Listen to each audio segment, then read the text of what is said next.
오늘 우리에게 주신 하나님 말씀은 요한 1서 2장 18절부터 29절까지 말씀 우리 함께 보도록 하겠습니다. 요한 1서 2장 18절부터 29절 말씀 두 절씩 우리가 교독하시겠습니다.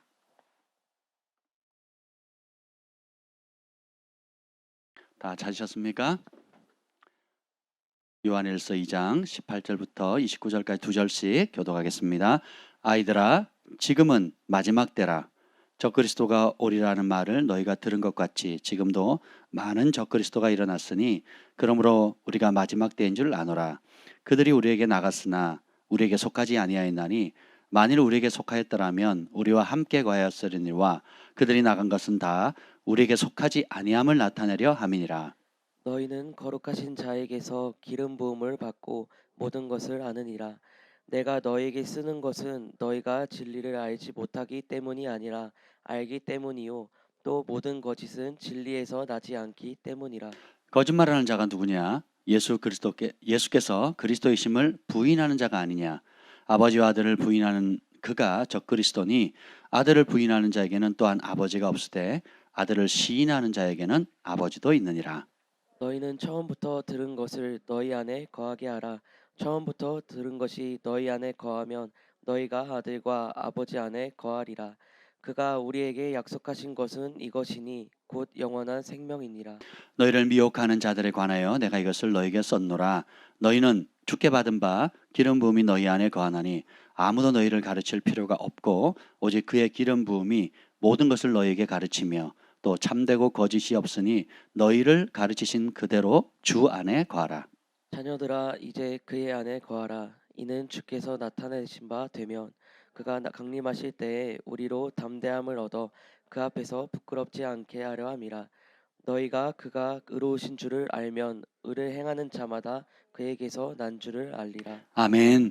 성령 하나님 환영합니다. 오늘 이 복된 주일날 하나님 전에 나올 수 있는 은혜를 주심을 감사합니다. 주님 말씀 앞에 우리의 마음을 낮추고 사모하는 마음과 좋은 마음으로 또 기대하는 마음으로 주님 말씀 앞에 섭니다. 성령님 오셔서 말씀을 친히 계시하여 주시고 이 말씀 안에 담겨 있는 생명과 능력과 치유와 회복과 기적과 천국의 역사가 강력히 풀어지게 하여 주옵소서. 또 함께 실시간으로 예배드리며 사모하는 모든 주의 심령들 가운데 주님 그런 상황 속에서 예배를 드릴 수밖에 없는 그 모든 여건들을 주님께서 하시오니 기적을 행하여 주옵소서. 치유의 능력을 베풀어 주옵소서. 회복의 역사가 있게 하여 주옵소서. 그 마음의 영혼의 소원과 탄식과 눈물과 간구를 받으시고 속히 응답하여 주옵소서. 여호와 영이 나를 통해 말씀하시며 그 말씀이 내 혀에 있도다는 은혜가 오늘 이 시간에 강력히 풀어지게 하옵소서. 예수님의 이름으로 기도합니다. 아멘. 오늘 믿음 사용법 6번째 말씀을 전하도록 합니다. 제목은 믿음으로 내 안에 계신 성령님과 동행하라. 우리가 전하는 복음은 믿음의 말씀이고 믿음으로 반응할 때만 여러분이 말씀 안에 있는 축복을 누릴 수가 있어요. 세상과 우리가 가정교육이나 학교교육에서는 이성과 논리, 과학적 접근이 모든 문제의 해답인 것처럼 또 그것이 조금만 벗어나면 말도 안 되는 비상식적인 것이고 아무 능력이 없는 것처럼 가르칩니다. 사실 그게 속임이죠. 속임입니다. 부모와 자식 관계는 믿음으로 이루어지거든요. 부부 관계도 오랫동안 지속할 수 있으면 믿음 외에는 방법이 없어요. 믿음이 깨지는 순간 부부 관계는 끝나는 겁니다. 그러나 아무리 환경이 어려워도 서로를 향한 신뢰와 사랑과 또 그 믿음이 견고하면 그 관계는 그 어떤 세상의 것으로 죽음도 그걸 깨뜨릴 수가 없죠. 직장에 가도 재정을 누구에게 맡깁니까? 믿을 만한 사람에 맡기거든요. 은행 직원을 뽑는 데서 제일 중요한 게 뭡니까? 공부도 잘하고 배경도 좋은데 여러 가지 상황이 좋은데 그 남들이 다 된다고 하는 사람이 은행 직원에서 잘리는 경우가 있어요. 왜요? 이런저런 이유로 신뢰의 금이가 있는 사람. 이 사람은 탁월한데 공부도 잘하고 수석으로 졸업했고 장학금도 받았지만 인격적으로 신뢰할 수 있는 기질이 없다. 뭔가 감추려 하거나 속이려 하거나 혹은 그런 전적이 있다라고 하면 잘려버리는 겁니다. 그래서 탁월함보다 중요한 것이 신뢰거든요. 왜 그렇습니까? 우리가 하나님의 형상을 닮았고 하나님이 아름답게 이 우주 만물을 움직일 수 있는 여러 영적인 원리들을 만들었는데 그 중심이 뭐가 있습니까? 믿음의 세계. 그래서 하나님의 세계는 믿음의 세계입니다. 예, 그냥 보면 아무것도 아닌데 하나님이 살아계시고 우리가 하나님의 아들 딸들이고 그리고 하나님의 자녀라는 것을 믿는 믿음의 눈을 여는 순간 온 우주 만물들은 다 누구를 위해서 예배하신 거예요? 우리를 위해서 예배하신 겁니다. 마치 첫 아이가 생기면 엄마가 이제 9달 반 동안 이제 그 뭐라 그러죠? 이 뱃속에서 태아를 키워갈 때에 그냥 엄마가 잘 먹고 그냥 아무것도 안 하는 게 아니잖아요. 그 아이가 태어났을 때 쓸 수 있는 옷 그리고 유아용품이라든지 방이라든지 이런 모든 것들을 그 부부뿐만 아니라 그 부부를 사랑하는 많은 사람들이 준비해 주잖아요. 그 한 생명을 위해서 누울 공간과 입을 옷과 먹을 양식과 이런 모든 걸 다 준비하잖아요. 그렇죠? 우리가 믿음의 눈을 열면 온 세계가 그냥 우연히 일어나는 것이 아니라 하나님께서 하나님의 자녀인 우리를 사랑하기 때문에 마련해 주신 너무너무 아름다운 것이라는 것을 깨닫게 됩니다. 제가 처음으로 번역했던 다나 킨들러가 쓴 전부라는 책이 있습니다. 저희 교회에서만 구할 수 있는 건데 그 책을 제가 번역하다가 막 펑펑 운 적이 있어요. 제가 아마 책을 한 20권 정도 번역을 했는데 정확히 기억은 안 나는데요. 그 중에 번역을 하다가 막 펑펑 운 책은 몇 권 안 됩니다. 한 서너 권, 두세 권 되거든요. 여호와의 절기, 그 다음에 무슬림 소녀 예수님을 만나다. 첫 번째 제가 했던 그 다나 킨들러의 전부란 책이 있습니다. 근데 일상의 삶 가운데 이 믿음의 눈이 열리는 순간 이름 없는 들풀 하나, 하늘에서 내리는 눈꽃송이 하나, 그리고 선선한 바람, 또 바다의 맑은 물들, 하늘에 떠가는 구름, 이 모든 것이 하나님께서 나를 사랑하셔서 그걸 예비해 놓으셨다는 거, 마련하셨다는 거, 이 모든 걸 다 마련해 놓고 다 준비한 다음에 아담과 하와를 만드셨어요. 이런 모든 것들이 이런 이름 모르는 화초 하나까지도 주님께서 누구를 위해서 마련하셨다고요? 나를 위해서 마련하신 거예요. 그럼 하늘이 하나님의 영광을 선포하고 궁창이 그의 지으신 것을 나타내는도다. 날은 날에게 말하고 밤은 밤에게 지식을 전하니 언어가 없고 들리는 소리가 없어도 그 소리가 온 땅에 통하고 그 말씀이 세계 끝까지 이르도다. 하나님께서 지으신 천지 만물이 하나님의 아름다움을 드러내는데 그렇게 지으신 목적, 그렇게 아름답게 천지 만물을 지으신 목적이 누구를 위해서라고요? 예, 나를 위해서요. 바로 여러분을 위해서입니다. 예, 엄마의 마음으로, 출산을 앞둔 엄마의 마음으로, 아빠의 마음으로, 그 가족의 마음으로 주님께서 우리를 만드셨다라는 겁니다. 아멘. 그래서 여러분 믿음의 가치를 아셔야 돼요. 제가 사역을 하다 보면 참 탁월하고 열심히 있고 또 저 유학을 갔을 때도 유학을 올 정도면 각 교단에서 각 신학교에서 각 교회에서 탁월하고 그리고 장래가 촉망받기 때문에 공부를 좀 더 시킬 수 있는 그런 많은 사람들이 옵니다. 또 어느 학교에 가느냐에 따라 그 학교 레벨과 수준이 있기 때문에 거기 입학하는 것만으로도 영광이고 또 그것을 졸업하는 것만으로도 큰 축복이잖아요.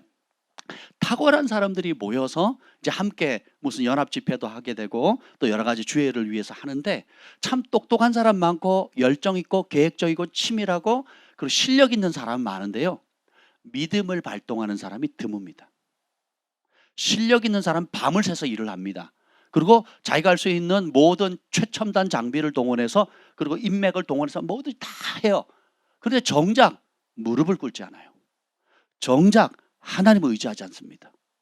인간이 노력할 수 있는 최선의 노력을 다하는 좋은 성품은 가지고 있지만 진짜 하나님께서 원하시는 것, 아버지를 의지할 사람을 찾고 계시는데 전심으로 주의 얼굴을 구하는 사람 찾기가 드물다는 거예요. 그래서 왜 싸웁니까? 무릇 하나님의 영으로 인도함을 받는 그들이 하나님의 자녀인데 하나님의 영의 인도함을 받으려고 하는 사람들을 계획적이고 치밀한 사람들은요 그걸 싫어합니다. 내가 계산이 다 됐고 이미 결정했고 목표 정했고 그러니까 그대로 될 건데 왜 방향을 트냐 이거죠. 왜 다르게 하냐는 거죠. 왜 내가 정해놓은 안전한 박스 안에 바운더리 안에 그대로 안 가냐 이거예요. 내 계획대로 내 플랜대로 안 가냐 이 말이에요. 그대로 다 되면 누가 주인입니까? 내가 주인인 거죠. 내 생각과 다르더라도 내 방향과 내 목표가 다르더라도 나는 주님의 종이옵니다. 말씀하옵소서 종이 듣겠습니다. 나에게 답이 없습니다. 주께 답이 있습니다. 내가 주인이 아닙니다. 주님이 주인입니다. 하는 사람은 믿음을 발휘해요. 그런데 그렇지 않으면요. 자기의 실력, 자기의 지혜, 자기의 경험, 자기의 노력을 의지하는 것. 근데 세상에서는 이게 추앙받죠. 자수성가한 사람. 세상에서는 추앙받습니다. 그리고 세상에서는 이성적이고 합리적이고 세바시에 나옵니다. 세상을 바꾸는 15분. 거기 나올 가능성이 높아요. 거기서 나와서 성공한 사람이 하나님 보시기에 성공한 사람이 몇이나 될까요? 감동은 주죠. 눈물은 주지요. 짠하지요. 나도 저렇게 하면 될 수 있구나. 저런 어려움에서 저렇게 낙담하지 않고 저렇게 잘 살아가는구나. 그렇게 탁월한 사람들 가운데 탁월하고 성공은 이뤘지만 그 위기를 극복은 했지만 하나님께 복종하는 사람이 몇이나 되냐고요. 하나님을 내 삶에, 예수님을 내 삶의 주인으로 사는 사람이 몇이나 되냐고요. 주님이 말씀하실 때 복종하는 사람이 몇이나 되겠습니까? 그중에 크리스찬들도 있고 또 그중에 하나님을 경외하는 사람도 있지만 대다수의 사람들은 그렇지 않다라는 거예요. 근데 세상 사람들은 뭐예요? 그것이 감동 있고 눈물 있고 야 나도 저랬는데 야, 나는 저기서 저런 상황에서 포기했는데 저 사람은 일어났구나 하는 용기는 줄 수 있어도 진리의 길, 생명의 길, 영생의 길로 갈 수는 없거든요. 오히려 그런 성공이 자기 우상을 더 강화시킵니다. 그런 성공이, 그런 눈물이, 그런 감동이 자기 욕심을 더 강화시켜 주거든요. 성공하리라. 내가 저 사람들처럼 한번 일어나서 내 이름을 날리리라. 어깨를 피리라. 나도 떵떵거리면서 살리라. 뭘 강조하는 겁니까? 자아를, 세상을 사랑하는 마음을 강화시키는 거거든요. 요한일서에 보면 세상을 이기면 이것이니 너희의 믿음이니라. 이렇게 얘기하거든요. 그러면 요한일서를 통해서 사도 요한이 하나님께 받은 계시가 뭡니까? 우리는 세상에서 성공하도록 부름받은 게 아니고 세상을 이기는 거예요. 여러분들이 세상 사람들을 성공한 것을 추구하면 성공하기도 어렵지만 혹 한달수록 어떻게 돼요? 더 큰 멸망의 길로 가게 됩니다. 세상의 영에 도취되어 가지고 오늘 여기 본문 한번 볼까요? 2장 15절부터 17절까지 한번 읽어봅시다. 2장 15절부터 17절 시작. 이 세상이나 세상에 있는 것들을 사랑하지 말라. 누구든지 세상을 사랑하면 아버지의 사랑이 그 안에 있지 아니하니 이는 세상에 있는 모든 것이 육신의 정욕과 안목의 정욕과 이생의 자랑이니 다 아버지께로부터 온 것이 아니요 세상으로부터 온 것이라. 이 세상도 그 정욕도 지나가되 오직 하나님의 뜻을 행하는 자는 영원히 거하느니라. 아멘. 이 세상이나 세상에 있는 것을 사랑하지 말라. 마음을 거기에 두지 말라는 거예요. 왜 그러냐면 우리 주님이 다시 오시기 때문에 따라합시다. 부르심. 하나님 나를 부르셨다는 그 부르심의 목적을 잡으셔야 돼요. 아멘. 그리고 그 부르심을 이루려면 성령의 능력을 힘입어야 돼요. 그리고 성령은 어떤 영이에요? 더러운 영이에요? 깨끗한 영이에요? 깨끗한 영이거든요. 그래서 어떻게 해요? 세상 속에서 성공을 추구하는 게 아니라 세상의 영을 이기는 겁니다. 아멘. 그래서 세상의 영에 사로잡힌 사람 움켜쥐고 자기를 위해서 돈을 벌고 자기를 위해서 살고 자기 이름 높이고 사람의 영광을 취하잖아요. 근데 우리 그리스도인들은 똑같이 그런 복과 축복을 받는다 할지라도 내가 죽는 거예요. 나누기 위해서 버는 겁니다. 의인은 종일토록 구워주고 나누고 베푸어줘도 부족함이 없는 초자연적인 공급의 통로가 되는 거예요. 아멘. 그리고 어떤 이유에서든지 내가 목적을 이루기 위해 수단과 방법을 가리지 않는 삶이 아니라 오히려 손해볼지라도 또 억울한 일을 당할지라도 애매한 고난을 받을지라도 하나님이 기뻐하는 뜻, 거룩한 길, 생명의 길, 의의 길을 가기를 즐거워하는 거예요. 아멘. 그래서 이는 세상에 있는 모든 것이 육신의 정욕을 강해. 우리가 존귀천하 깨닫지 못하면 멸망하는 짐승이라 그랬잖아요. 짐승은 먹이 주는 곳으로 갑니다. 네. 그리고 본능 따라 살아요. 수치를 모릅니다. 아무 데서나 교미하고 아무 데서나 뭐 남이 토했던 뭐 했던 그 음식이면 먹습니다. 그러니까 걔가 토했지만 토하고 보니까 그게 뭘로 보여요? 먹는 거 보여요. 사람은 그걸 뭘로 봐요? 토한 걸로 보는데 짐승은 먹이로 본단 말이죠. 이해가 되세요? 그러니까 이 육신의 정욕에 사로잡히면 이게 토하고 더럽고 하나님께 멸망의 심판을 받는 것이 것으로 안 보이고 이게 유익한 걸로 보이는 거예요. 존귀의 차 하나 깨닫지 못하면 멸망하는 짐승과 같다. 안목의 정욕 좀 더 이쁘게, 좀 더 날씬하게, 좀 더 뽀대나게, 좀 더 멋지게, 좀 더 최신식으로, 최첨단으로, 예. 하나님의 영광이 아닌 사람이 보기에. 그래서 우리 그리스도인들, 우리 자매님들에게 바울이 뭐라고 권면합니까? 따은 머리나 최신식 유행하는 머리 스타일, 따은 머리나 금가락지, 은가락지나 또 성형하거나 이런 외모로 아름답게 치장하지 말고 속사람을, 이 내면의 속사람을 아름답게 가꾸라는 거거든요. 예수님의 성품, 섬김, 사랑, 희생, 온유함, 오래 참음, 자비와 긍휼로 가득 채우라는 거거든요. 전혀 다른 길을 가게 되는 것입니다. 그리고 이 세상에서 자랑, 예, 맨날 자랑하잖아요. 자식 자랑, 뭔 자랑, 뭔 자랑, 뭔 자랑. 예수 믿는 사람은 누구 자랑해요? 예수님 자랑하는 거예요. 환난과 핍박 가운데서도 믿음의 역사와 사랑의 수고를 하는 이유가 뭐예요? 그렇게 다르게 살면 누구 이름이 높임을 받아요? 예수님의 이름을 높임을 받아요. 욕을 욕으로 안 갚으면 누가 영광을 받으세요? 그렇죠? 예, 불법을 행하지 않고 손해볼지라도 정직하게 가면 누가 영광을 받으십니까? 나 때문에 예수님 영광을 받으시는 거죠. 그럼 이후에 주님이 오실 때 어떻게 해요? 이 땅에 사는 동안에 나 때문에 예수님 영광을 받으셨기 때문에 예수님이 이 땅에 오시면 예수님의 영광을 우리에게 주신다라는 겁니다. 이게 하나님의 공의로운 심판이라는 거예요. 지난 시간에 배웠잖아요. 놀랍지 않습니까? 그렇죠? 그래서 그렇게 하는 이유가 17절에 보면 이 세상도 그 정욕도 지나가되 오직 하나님의 뜻을 행하는 자는 영원히 거하니라. 이 세상 지나갑니다. 그 욕심도 다 지나가요. 여러분 가끔 옛날에 막 인기 있었던 연예인들, 영화 배우 유명했던 사람들 보시잖아요. 남자 배우든 여자 배우든. 남자 배우는 나이가 들면 어떻게 돼요? 주름살 생기고 흰머리 생기고 배 나오고. 그죠? 여자 배우는 아예 딴 사람이 되잖아요. 얼굴 못 알아보겠어. 그러니까 젊었을 때 모습이랑 그 노년기의 모습이 같은 여배우는 거의 찾아보기가 드뭅니다. 몇몇 그리스도인 크리스찬들은 그런 분들이 계시더라고요. 근데 대부분 뭐예요? 그러니까 그 아름다운 겉모양과 인기를 추구했지만 결국 그것도 어떻게 해요? 지나가는 거거든요. 영원히 붙잡을 수도 없고 영원히 그 상태를 유지할 수도 없다라는 거예요. 그러니까 전도서의 말씀처럼 헛되고 헛되고 헛되다. 그럼 무엇이 영원하냐? 오직 하나님의 뜻을 행하는 자는 영원히 간다. 하나님의 뜻, 하나님의 말씀에 사로잡힌 삶, 그 사람은 영원히 주님 앞에 머문다는 거예요. 이게 D.L. 무디가 평생 잡았던 자기 삶의 모토의 말씀입니다. 이 세상도 그 정욕도 지나가되 오직 하나님의 뜻을 행하리라. 이걸 붙잡고 살았더니 이 D.L. 무디라고 하는 이름은 아마 미국이 존재하는 한 혹은 주님이 오시기 전까지 그 이름은 계속 회자될 거예요. 왜요? 그가 이 말씀을 붙잡았거든요. 오직 하나님의 뜻을 행하는 자는 영원히 거하리라. 아멘. 우리도 이 길 가야 되지 않겠습니까? 자, 근데 왜 오늘 믿음을 사용하는 방법에 대해서 오늘 이 말씀을 나누느냐? 우리가 이 땅에서 누릴 수 있는 최고의 복이 뭐냐? 예수님의 영이 우리 안에 산다는 겁니다.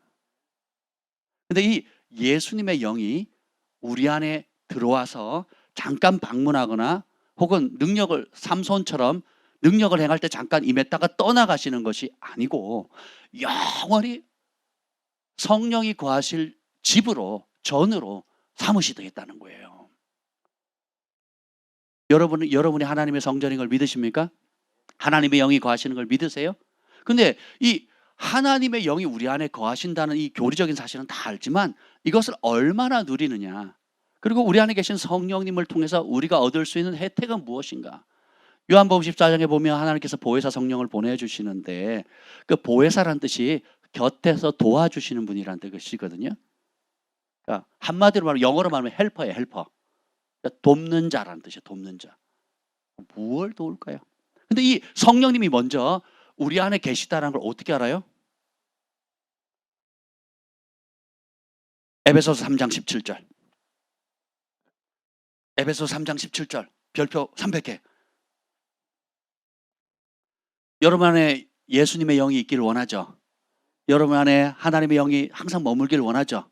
그 성령님과 동행하기를 원하시죠. 그 열쇠가 바로 뭐라고 나옵니까? 에베소 3장 17절 시작. 믿음으로 말미암아 그리스도께서 너희 마음에 계시게 하시고. 아멘. 예수님이 내 안에 계시게 할 수 있는 방법, 열쇠가 뭐라고요? 믿음을 작동하는. 그래서 우리가 전하는 말씀은 믿음의 말씀이라고 그랬죠. 그게 뭘로만 작동해요? 믿음으로만 작동합니다. 내 안에 계신 예수님도, 내 안에 계신 성령님도 다 우리가 진짜 회개하고 거듭나고 예수님을 주인으로 모시면 예수님의 영이 오잖아요. 근데 어떤 사람은 그 영에 사로잡힌 바 되어서 그분의 성령의 음성을 듣고 성령의 은사를 받고 성령의 권능을 행하고 성령의 열매를 맺는 게 날마다 자라가는 사람이 있고, 어떤 사람은 그게 뭔 소리래? 목사님 그게 무슨 소리예요? 방언을 왜 해야 돼요? 알아듣지도 못하는 소리를 왜 해야 돼요? 요즘도 예언을 합니까? 치유요? 그런 게 어디 있어요? 하면서 그럼 신앙생활을 왜 하는지, 성경책을 왜 끼고 다니는지 모르겠어요. 이 안에 다 있잖아요. 없는 얘기 하는 게 아니잖아요. 그렇죠? 왜 그러냐? 우리 안에 계신 성령님을 찾고 의지하고 부르고 그분으로부터 공급받기를 사모하는 만큼 우리는 혜택을 누립니다. 부름의 법칙이라고 말씀드렸잖아요. 제어가 너는 왜 이렇게 잘생겼니? 부모님을 잘 만나서. 아멘. 누군가 이름을 부르면 반응을 하죠. 근데 같은 교회 왔는데도 같이 예배를 드리고 일주일 내내 여러 번 예배를 받는데 이름 한 번 안 불러요. 그럼 깡그리 무시하는 거잖아요. 이름을 안 부르면 교제가 돼요, 안 돼요? 안 되죠. 근데 계속 제어가 밥 먹자, 제어가 같이 기도하자, 제어가 찬송하자, 제어가 하면 친해지겠죠. 우리가 우리 안에 계신 성령님도 찬밥 대우를 할 거냐? 저기 찌그러져 있는 깡통처럼 저 구석에 가서 찌그러져 계세요. 내가 가끔 필요하면 부를 테니까 그냥 저기 찌그러져 계세요. 이런 식으로 대하는 사람들이 허다다는 거예요. 반면에 예전에 조용기 목사님 그러셨잖아요. 얼마나 성령님을 존중했는지 차를 탈 때 성령님 먼저 타시지요. 이렇게까지 하셨다는 거예요. 베니 목사님 아침에 눈 뜨면 뭐라고 합니까? Good morning, Holy Spirit 그랬잖아요. Good morning, Holy Spirit. 그래서 책으로 써냈잖아요. 안녕하세요, 성령님. 그러니까 아침에 눈 뜨면서 하루 종일 성령님 의지하고 저녁에 주무실 때 Good night, 성령님까지 하고 꿈에서도 만나기를 원하잖아요. 그런 사모함, 그렇게 성령님을 존중해주고 찾고 의지하니까 어떻게 돼요? 성령님께서 그것을 기쁨으로 받으시는 거죠. 그래서 너희가 내 이름으로 아무것도 구하지 않았지만 이제는 구하라. 그래야면 주시라. 이는 너희로 열매를 많이 맡게 해서 아버지가 영광을 받게 한다 그랬거든요. 성령님을 받아들이고 그리고 예수님의 이름으로 기도를 하면 성령님 오셔서 도와주세요. 그래서 포도나무가 가지와 연결이 되어 있으면 열매를 맺듯이 하는 요 배경 모두가 그 공급자가 누구라는 거예요? 성령님이시라는 거예요. 그래서 너희가 나를 떠나서는 아무 열매를 맺지 못하나니 하는 그 배경도 이따 보겠지만 요한복음 14장 15장 요 내용도 전부 다 누구 얘기예요? 성령님 얘기예요. 성령님을 빼고 포도나무와 가지의 비유는 의미가 없어요. 14장도 성령님, 15장도 성령님이에요. 그리고 그 이유도 계속 성령님 얘기하는 거예요. 내가 너희를 떠나는 게 유익이다. 내가 떠나는 것이 유익한 것을 너희가 알았더라면 기뻐했을 것이다. 나를 사랑했더라면 내가 아버지를 돌아갈 너희가 기뻐했을 것이다. 근데 제자들과 주변 사람들은 인간적인 예수님을 좋아했거든요. 근데 예수님 우리를 사랑하셔서 진짜 중요한 예수님 몸으로 한정적으로 우리 눈앞에밖에 보일 수 없지만 예수님께서 아버지께로 약속하신 그 성령을 우리에게 보내주시면 이제는 우리 각자 마음 안에 이 마음의 성전 가운데 예수님이 영으로 주인이 되시는 거예요. 좌정하시는 거예요. 도와주시는 거예요. 치유하시는 거예요. 공급하시는 거예요. 응답하시는 거예요. 붙들어 주시는 거예요. 평안을 주시고 기쁨을 주시는 겁니다. 이 엄청난 복을, 그 가치를 안다면 그걸 누리기를 원하십니까? 믿음을 작동하세요. 초청하세요. 이게 어마무시한 복입니다. 아멘.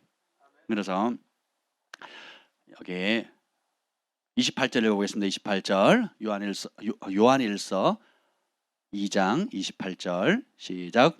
자녀들아 이제 그의 안에 거하라. 아멘. 누가 안에 거하래요?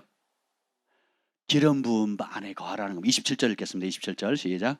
너희는 주께 받은 바 기름 부음이 너희 안에 거하나니 아무도 너희를 가르칠 필요가 없고 오직 그의 기름 부음이 모든 것을 너에게 가르치며 또 참되고 거짓이 없으니 너희를 가르치신 그대로 주 안에 거하라. 아멘. 요한복음 14장에도 15장에도 이제 예수님께서 떠나시면 보혜사 성령님을 보내주신대요. 저는 진리의 영이라. 네. 그래서 내가 너에게 말한 모든 것을 생각나게 하시리라. 성령께서, 우리가 믿음으로 성령님을 초청하고 의지하면 첫 번째로 하는 일이 뭐냐? 예수님께서 하신 말씀을 생각나게 하는 겁니다. 오늘 요한일서 1장 1절 한번 읽어보자. 1장 1절. 요한일서 1장 1절 시작. 태초부터 있는 생명의 말씀에 관하여는 우리가 들은 바요 눈으로 본 바요 자세히 보고 우리의 손으로 만진 바라. 태초에 있는 생명의 말씀이죠. 그걸 눈으로 보고 손으로 만졌고 자세히 봤다 그러죠. 그분이 누구예요? 예수님이에요. 그래서 예수님은 생명의, 태초부터 계신 생명의 말씀이다. 2절. 이 생명이 나타내신 바 된지라. 이 영원한 생명, 이 누구예요? 예수님이에요. 그리고 아버지와 함께 계시다가 우리에게 나타나신 바 되신, 그래서 보이지 않는 말씀이 육신을 입고 이 땅에 오셔서 영원한 생명이 되어주신 그분이 누구예요? 예수님인 거예요. 그래서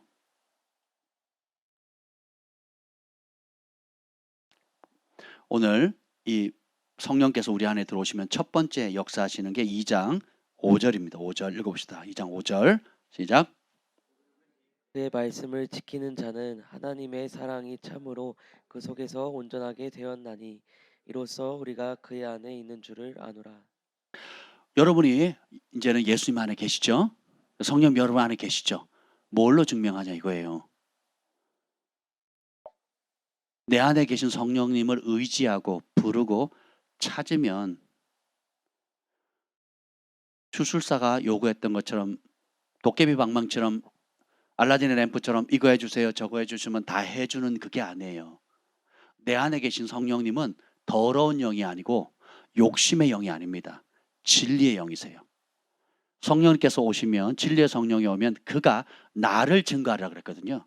그러니까 성령님의 목적은 내 마음대로 조종할 수 있는 도깨비 방망이로 오신 게 아니라는 거예요. 성령님이 오신 이유는 영원한 생명이신 그 예수님을 드러내는 거예요. 그래서 그 예수님을 드러내는 이유가 뭐예요? 누구든지 그 예수님의 말씀을 지키도록 하기 위해서. 왜요? 이 말씀을 지켜야 사람이 살 수 있어요. 사람이 살 수 있는 유일한 길이 뭡니까? 그분의 말씀을 사랑하는 거예요. 그분의 말씀을 지키는 겁니다. 사람이 왜 멸망합니까? 죄가 뭡니까? 그분의 말씀이 아닌 다른 내 생각을 따라 살아가는 거거든요. 생명의 말씀 대신 예수님의 길이 아닌 내가 좋아하는 길을 가기 때문에 그것이 죄가 되고, 죄로 말미암아 사망이 틈타게 되고, 죄로 말미암아 저주가 임하게 되고, 죄로 말미암아 질병과 고통이 임하게 되는 거잖아요. 그걸 회복시킬 수 있는 방법은 뭐예요? 다시 내 안에 계신 성령님의 도우심을 의지해서 주님의 말씀을 사랑하게 되고 깨닫게 되고 그 말씀대로 지켜 행하는 것입니다. 아멘. 그러면 6절 봅시다. 시작. 그의 안에 산다고 하는 자는 그가 행하시는 대로 자기도 행할지니라. 야, 여러분 예수님 안에 계십니까? 그러면 뭐 하래요? 누구처럼 행하래요? 예수님처럼 행하래요. 그럼 예수님처럼 행하는 게 뭔지를 한번 잠깐 보겠습니다. 요한복음 14장 봅시다. 요한복음 14장. 요한복음 14장 12절, 아주 유명한 구절이죠. 누구나 다 아는 구절. 요한복음 14장 12절 시작.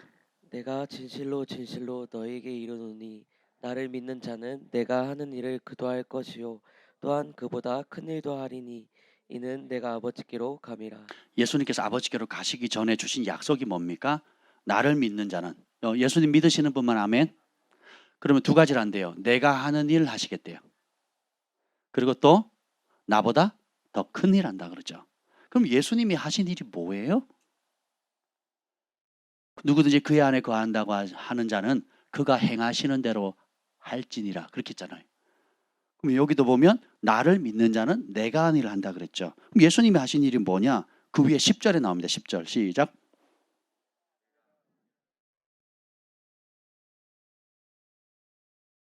아멘. 자, 내가 아버지 안에 거하고 아버지는 내 안에 계신 것을 내가 믿지 아니하느냐. 내가 너에게 이르는 말은 스스로 하는 것이 아니라 아버지께서 내 안에 계셔서 그의 일을 하시는 것이라. 잘 들어보세요. 예수님이 크고 놀라운 일을 하신 비결을 알려주시는 거예요. 이 땅을 살아가는 동안에 그 어마무시한 일을 하게 된 짧은 3년 반의 기간을 동안에 온 인류를 구할 수 있는 그런 초자연적인 능력과 인내와 사랑과 긍휼과 거룩함, 이 모든 패키지의 핵심이 나와 있어요. 예수님 누구 안에 거하셨대요? 아버지 안에 거하셨다는 거예요. 그리고 아버지는 내 안에 거하셨다는 거예요. 그러면서 그게 예수님 하신 일이잖아요. 그럼 우리도 어떻게 해야 돼요? 아버지 안에 거하시고 내 욕구나 욕심이 작동하는 게 아니라 내 안에 아버지가 역사하고 아버지가 말씀하시도록 해야 되겠죠. 아멘. 그래서 10절의 하반절에 다시 보면 내가 너에게 이르는 말, 예수님이 내뱉으신 모든 말들은 스스로 한 게 아니래요. 아버지께서 내 안에 계셔서 그의 일을 하신 거예요. 똑같은 말씀이 나오죠. 마태복음에 보면 너희가 내 이름 때문에 복음 전하다 보면 회당에가 채찍이 맞고 총독들 앞에 끌려갈 것인데 걱정하지 마라. 말하는 일은 너희가 아니라 너희 속에서 말씀하시는 이 곧 너희 아버지의 영이시니라. 그러면 이 말씀 믿으시죠? 우리의 일상의 삶 가운데 성령의 음성을 듣기를 원하잖아요. 아버지께서 나를 통해 말씀하시는 그런 거룩한 통로가 되고 싶지 않습니까? 예레미야에게 주셨던 말씀처럼 네가 선한 말을 하면 너는 나의 입이 될 것이라 그랬거든요. 악을 버리고 선한 말을 하게 되면 너는 나의 입이라 그랬거든요. 다윗도 그 유언할 때 사무엘하 23장에 뭐라고 얘기합니까? 여호와의 영이 나를 통해 말씀하시며 그 말씀이 내 혀에 있도다. 사무엘도 그러죠. 다윗도 그러죠. 오늘 예수님도 그러시죠. 그렇죠. 바울도 그 얘기를 하죠. 그리고 무엇보다도 이 마태복음에 예수님을 믿는 모든 제자들에게 주신 약속, 내 이름 복음 전하다가 모든 민족이 미움받을 거고 총독에 끌리고 왕들 앞에도 설 텐데 전혀 걱정하지 마라. 이제는 더 이상 네가 말하지 마라. 따라합시다. 내 생각을 내려놓습니다. 내 길을 버립니다. 왜 순종이 안 됩니까? 왜 하나님의 놀라운 역사를 경험하지 못하죠? 내 생각이 강하거든요. 내가 편하려고 하거든요. 내 기준을 따라 살아가거든요. 말은 내가 주의 길을 따라갑니다. 주님을 사랑합니다라고 얘기하는데 요한복음과 요한일서에는 아무든지 나를 사랑하는 자는 내 계명을 지켜야 할 것이니라. 여기 계명은 구약의 율법을 얘기하는 게 아니에요. 나를 사랑하는 자는 내 계명을 지킨다. 그 계명은 1장 1절 요한일서 1장 1절에 있는 그 영원한 생명 하나님의 말씀이거든요. 예수님의 말씀이거든요. 그 말씀이 육신이 되신 분, 다시 말하면 다시 복음이에요. 복음. 우리 주 예수 그리스도의 복음이에요. 복음. 그래서 마태, 마가, 누가 요한복음에 나타나 있는 그 복음의 엑기스, 복음의 정점, 하나님 말씀의 정점이신 예수 그리스도의 그 복음을 지키는 사람, 그것을 내 인생의 최고의 기준으로 목숨을 걸고 지킬 어떤 것도 타협하지 않고 그 말씀대로 살고 그 말씀을 위해서 죽고 그 말씀이 말하는 거라면 내가 어떤 대가라도 지불하겠습니다. 그렇게 결단하고 그렇게 대가 지불하고 그렇게 살아가는 사람이 하늘이 인정하는 예수님을 사랑하는 사람이에요. 복음에 대한 말씀에 관심도 없고 훈련도 안 받고 이런저런 핑계 저런 핑계 대고 환경 핑계 자식 핑계 재정 핑계 직장 핑계 온갖 핑계를 다 건강 핑계를 다 대면서 예수님 말씀에 관심이 없으면서 주님 사랑합니다 그럽니다. 그건 네 생각이고 하나님 뭐라 그러세요? 그건 사랑이라 쓰고 감정이라 그러면 안 된다 그랬죠. 사랑이라 쓰고 수고라고 읽어야 돼요. 섬김이라 읽어야 된다죠. 우리가 주님을 사랑하면 주님의 말씀을 사랑하게 돼요. 그럼 그 말씀을 배우기 위해서, 또 그 말씀을 알기 위해서, 그리고 그 말씀에 복종하기 위해서 어떠한 대가를 지불해야 되는지, 그 사랑의 수고로의 자리까지 가야지만 하늘이 인정하는 주님을 사랑하는 사람. 그래 안다, 네가 나를 사랑하는지. 나를 사랑하기 때문에 밤을 샜지. 나를 사랑하기 때문에 그 원수를 용서했지. 나를 사랑하기 때문에 내 몸된 교회를 위해서, 다른 사람 다 자기 일에 바빴는데 네가 내 몸된 교회를 위해서 그렇게 수고하고 헌신하고 땀 흘렸구나. 나를 사랑하기 때문에 나의 양들을 실질적으로 주방에서 음식해서 먹였지. 은영아 잘했다. 먹으니까 좋습니까? 공짜로 먹으니까? 공짜로 먹기만 하니까 좋습니까? 깨끗한 화장실에, 향기 나는 화장실에 그냥 들어가기만 하고 또 거기 또 뒷채를 잘못해서 냄새만 풍기고 나오면 좋습니까? 아니면 청소하는 사람이 뛰어난 겁니까? 잘 사용하는 사람이 주님이 인정하시는 사람이겠어요? 아니면 잘 사용할 수 있도록 그 더러운 것을 깨끗하게 항상 유지하는 사람이 하나님을 사랑하는 사람일까요? 친구들도 여러분 그렇게 안 사귀잖아요. 맨날 다고 혜택만 요구하는 친구를 친구라고 여기지 않잖아요. 오히려 나는 부족한데, 나는 그런 자격이 없는데 선대하고 먹이고 입히고 함께 해주고 같이 웃고 같이 울고, 그렇죠? 그리고 내가 어려운 시간에 먼 시간까지 시간 내서 찾아오고. 제가 결혼할 때 저희가 충남인가요? 어딘지 잘 기억. 기도원에서 했어요. 기도. 논두렁 밭두렁 있는. 그리고 여자 목사님이, 기도원 원장님이 했던 곳이었는데 직접 만들어가지고 전선이 다 바깥으로 나오고 있고요. 지붕이 꺼져 있어요. 그리고 개를 많이 키우고 닭도 키웠나? 하여튼 뭐 그런 곳이었어요. 그러면서 이제 우리 가족들만 결혼한다고, 하여튼 저희 별나죠. 어쨌든 가족들만 결혼한다고 했어요. 그래서 주변에 사람도 안 알리고. 그런데 안 알렸음에도 불구하고 그걸 알게 된 친구들은요, 저 강원도에서부터 혹은 서울, 인천부터 시작해가지고 찾아오더라고요. 되게 감동스럽더라고요. 저는 원장님이 그냥 우리 가족들끼리 하자 그래서 그 말씀을 순종해서 우리끼리 했는데, 그걸 또 안 친구들, 가까운 선후배들이 거기까지 찾아온 거예요. 단체 사진을 논두렁에서 찍었습니다. 그리고 지금 비디오 있어요. 그 비디오 보면 완전 전원일기예요. 완전 그 논밭에 까치가 날아다녀요.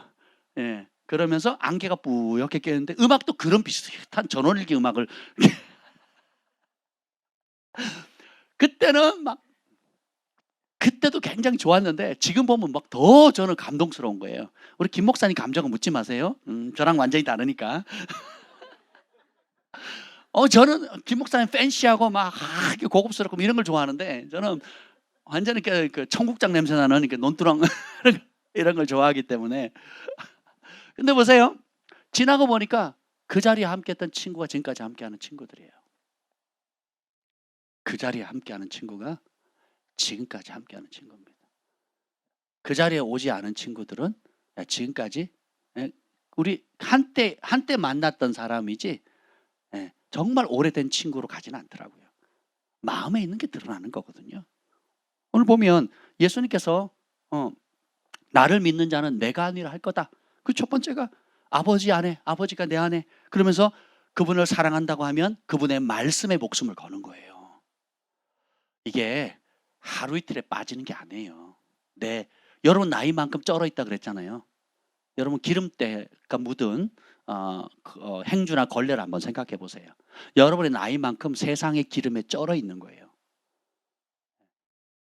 예수 믿고 거듭나서 영적으로 태어나는, 영은 태어나서 완전히 새로운 피조물이 되지만 우리의 사고방식과 이 혼의 영역은 감지정의, 감정과 의지와 이런 모든 것들은, 지식은 수고하셔야 돼요.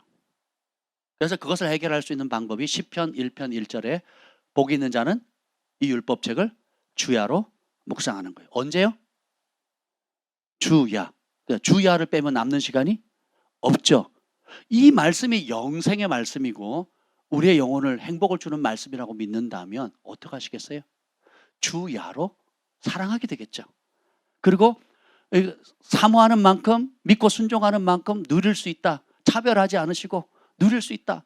그러면 어떻게 하겠어요, 여러분? 밤이고 낮이고 낮이고 밤이고 사모하고 그리고 감동 주시면 순종하고 대가 지불하고 또 그러니까 응답이 오는 걸 그 맛을 딱 보면 어떻게 해요? 더 열심을 내겠죠. 야, 그러니까 우리 신앙생활은 지루할 틈이 없는 거예요. 지루할 틈이.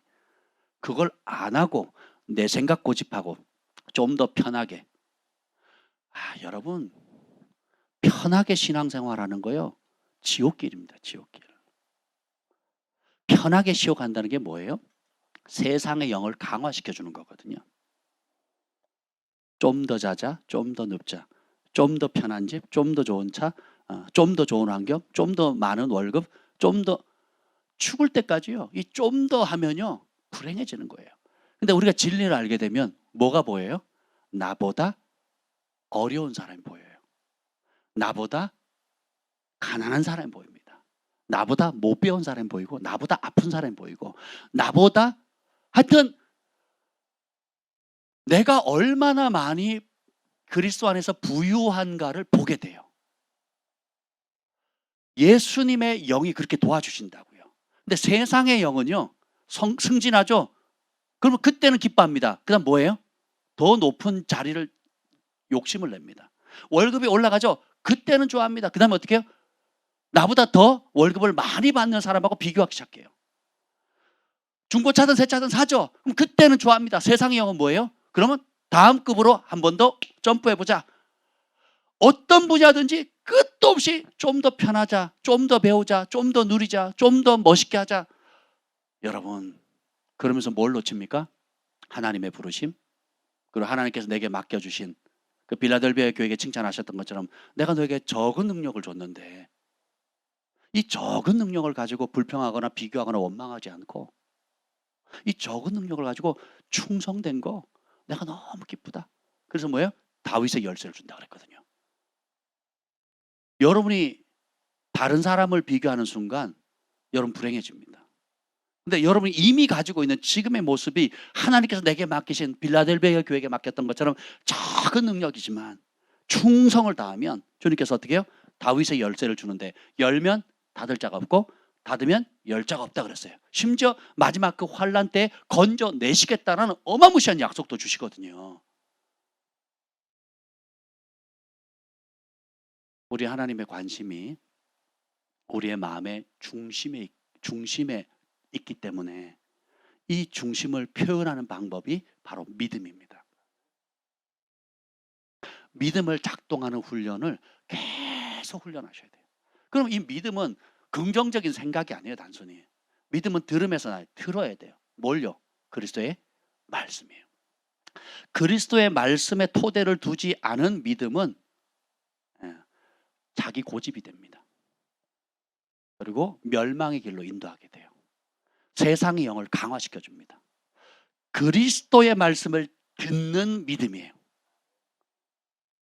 내가 듣고 싶어 하는 소리를 듣는 게 아니고 내가 세상에서 원하는 그 욕구의 소리를 강화시켜 주는 말이 아니라 그리스도의 말씀을 듣는 것이 믿음이에요. 그러면 여러분 진짜 믿음을 갖기를 원하시죠? 뭘 들어야 돼요? 누구의 말씀? 그리스도의 말씀이에요. 그리스도의 말씀. 에스겔서에 아주 무서운 말씀이 나옵니다. 사람들이 선지자들에 나아가고 또 꿈과 환상과 예언을 받습니다. 근데 아이러니한 미혹의 역사가 일어나는데 선지자 하나님의 음성을 듣고자 나아가는데 내 마음에 우상을 품고 나가는 거예요. 그러면 어떤 현상이 생기느냐? 하나님께서 그 마음의 우상을 품은 하나님이 아닌 진리를 사랑하지 않고 나를 사랑하는 그 우상을 품은 그것을 꿈으로도 보여주고 또 선지자를 통해서도 들려주고 자기 스스로도 확증하게 만들어준다는 거예요. 무섭습니다. 한 번, 두 번 참종을 통해서 진리를 전했는데 듣지 않잖아요. 그러면 그 사람의 마음에 꿈을 줘요. 혹은 또 소위 말하는 예언한다고 하는 사람들을 붙여줘요. 어떤 사람? 내 마음에 있는 우상을 현실로 만들어주고 확증해주고 강화시켜줄 사람. 그래서 여러분 내가 그런 꿈을 꿨어요. 그리고 그 길 가는 사람 있죠? 왜 그럴까요? 내 마음에 진리를 사랑하지 않는 마음 가운데 내가 좋아하는 우상이 있는 거예요. 그걸 계속 고집하고서 진리를 계속 거부하면 하나님께서 어떻게 해요? 미혹의 영을 허락하셔가지고 내가 사랑하는 그것을 보게 하고, 내가 사랑하는 그것을, 그 우상을 꿈꾸게 하고, 내가 사랑하는 그것을 강화시켜줄 거짓 종들에 만나게 해준다는 거예요. 하나님 잘못입니까? 그 사람 잘못입니까? 우리가 전도를 할 때든 이웃을 섬길 때는 말로 해서는 안 돼요. 철저하게 섬겨야 됩니다. 왜냐하면 사람이 강압적으로 변화되어질 수가 없어요. 하나님도 자기가 직접 택하신 이스라엘 백성조차도 어떻게 합니까? 기다리시잖아요. 그리고 선지자를 보내잖아요. 처음엔 두들겨 패고 그 다음에는 어떻게 죽이잖아요. 그래도 보내시죠. 그래도 말 안 들을 때는 어떻게 해요?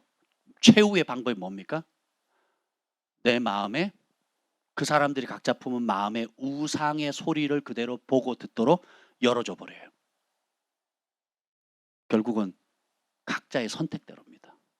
그래서 여러분들이 부부든 부모 자식 간이든 형제 간이든 누구든 간에 하나님의 방법대로 사랑하시고, 하나님 방법대로 전도하시고, 하나님 방법대로 기다리셔야 돼요.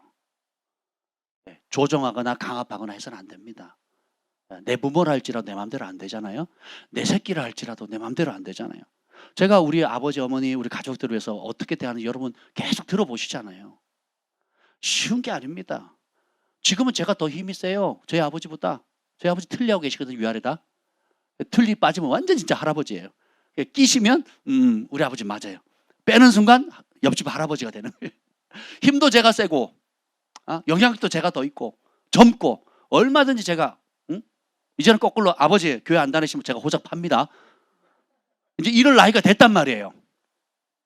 아버지, 제 말 안 들으면 손주들 다시는 못 볼 줄 아세요.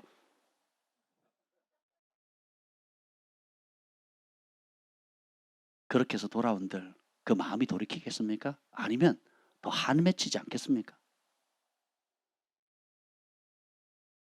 하나님 말씀을 우리가 제대로 알게 되고 우리 안에 계신 성령님을 의지하게 되면 그분은 거룩한 영이고 사랑의 영이고 섬김의 영입니다. 그래서 더디가 할지라도, 예수님이 그 동생들이 안 믿고 예수님이 오빠를 핍박할지라도 어떻게 해요? 끝까지 기다리시잖아요. 하나님의 타이밍까지. 포기하진 않으세요. 사랑으로 인내하는 겁니다. 한결같은 사랑으로. 이게 예수님의 능력이거든요. 예수님은 뭐 십자가에서 내려올 능력이 없으셨습니까? 가룟 유다를 단칼에 그냥 없앨 능력이 없으셨나요? 그렇죠? 그럼에도 불구하고 기다리시거든요. 우리는 사랑으로 세상을 변화시킬 사명을 받았어요. 조종이나 혈기나 분노나 내 방식대로 움직이면 그건 그 사람도 고통이고 그 주변에 있는 사람들도 고통인 거예요. 근데 여러분들이 겸손히 사랑 가운데 눈물의 중보와 사랑의 수고를 통해서 끝까지 소망의 인내를 가지고 믿음으로 반응을 하면 주님의 때에 주님이 기적을 일으키십니다. 오늘 여기 보면 제가 지금 어디를 봤죠? 요한복음을 봤나요? 요한복음에 보면 요한복음 14장 26절 보겠습니다. 요한복음 14장 26절 시작. 보혜사 곧 아버지께서 내 이름으로 보내실 성령, 그가 너에게 모든 것을 가르치고 내가 너에게 말한 모든 것을 생각나게 하리라. 아멘. 성령님이 오시면 몇 가지 가르쳐 주신대요? 모든 것. 근데 그 모든 것이 뭐예요? 뒤에 설명을 하죠. 누가 너희에게 말한 모든 것이래요? 자세히 보세요. 지금 여기 나는 누구예요? 예수님이죠. 예수님. 성령님이, 예수님께서 보혜사를 아버지께로부터 받으셔요. 누구의 이름으로? 예수님의 이름으로. 그렇죠? 그리고 그 오신 성령님이, 예수님의 이름으로 오신 아버지의 성령님이 하신 일이 뭐예요? 예수님이 하신 모든 말씀을 생각나게 하는 겁니다. 여러분, 이게 별거 아닌 것 같은데요, 어마무시한 차이예요. 많은 신앙생활 하는 사람들이 무당집 찾아가서 소원 빌듯이 하나님께 구합니다. 죽는 날까지. 더 심각한 문제는 본인이 그렇게 구하는 게 잘못된지도 모르고 살아요. 그냥 응답됐대요. 이루어졌대요. 그것이 내 안에 있는 우상과 세상의 영을 얼마나 강화시켜 주는지를 모르고, 그리고 이후에 주님 앞에 섰을 때 그 일로 말미암아 준엄한 심판을 받는다는 사실도 모르고, 내 속에 있는 세상의 영, 내 속에 있는 우상을 점점점 예수님의 이름으로 강화시켰다는 그 사실도 모른 채 철저하게 자기 중심, 자기 방식, 자기 길, 그 길을 간다는 거예요. 멸망의 자식이 되는 겁니다. 그런데 진리의 성령이 오시면 뭐라고 말씀하세요? 누구의 말씀을 기억나게 한다는 거예요?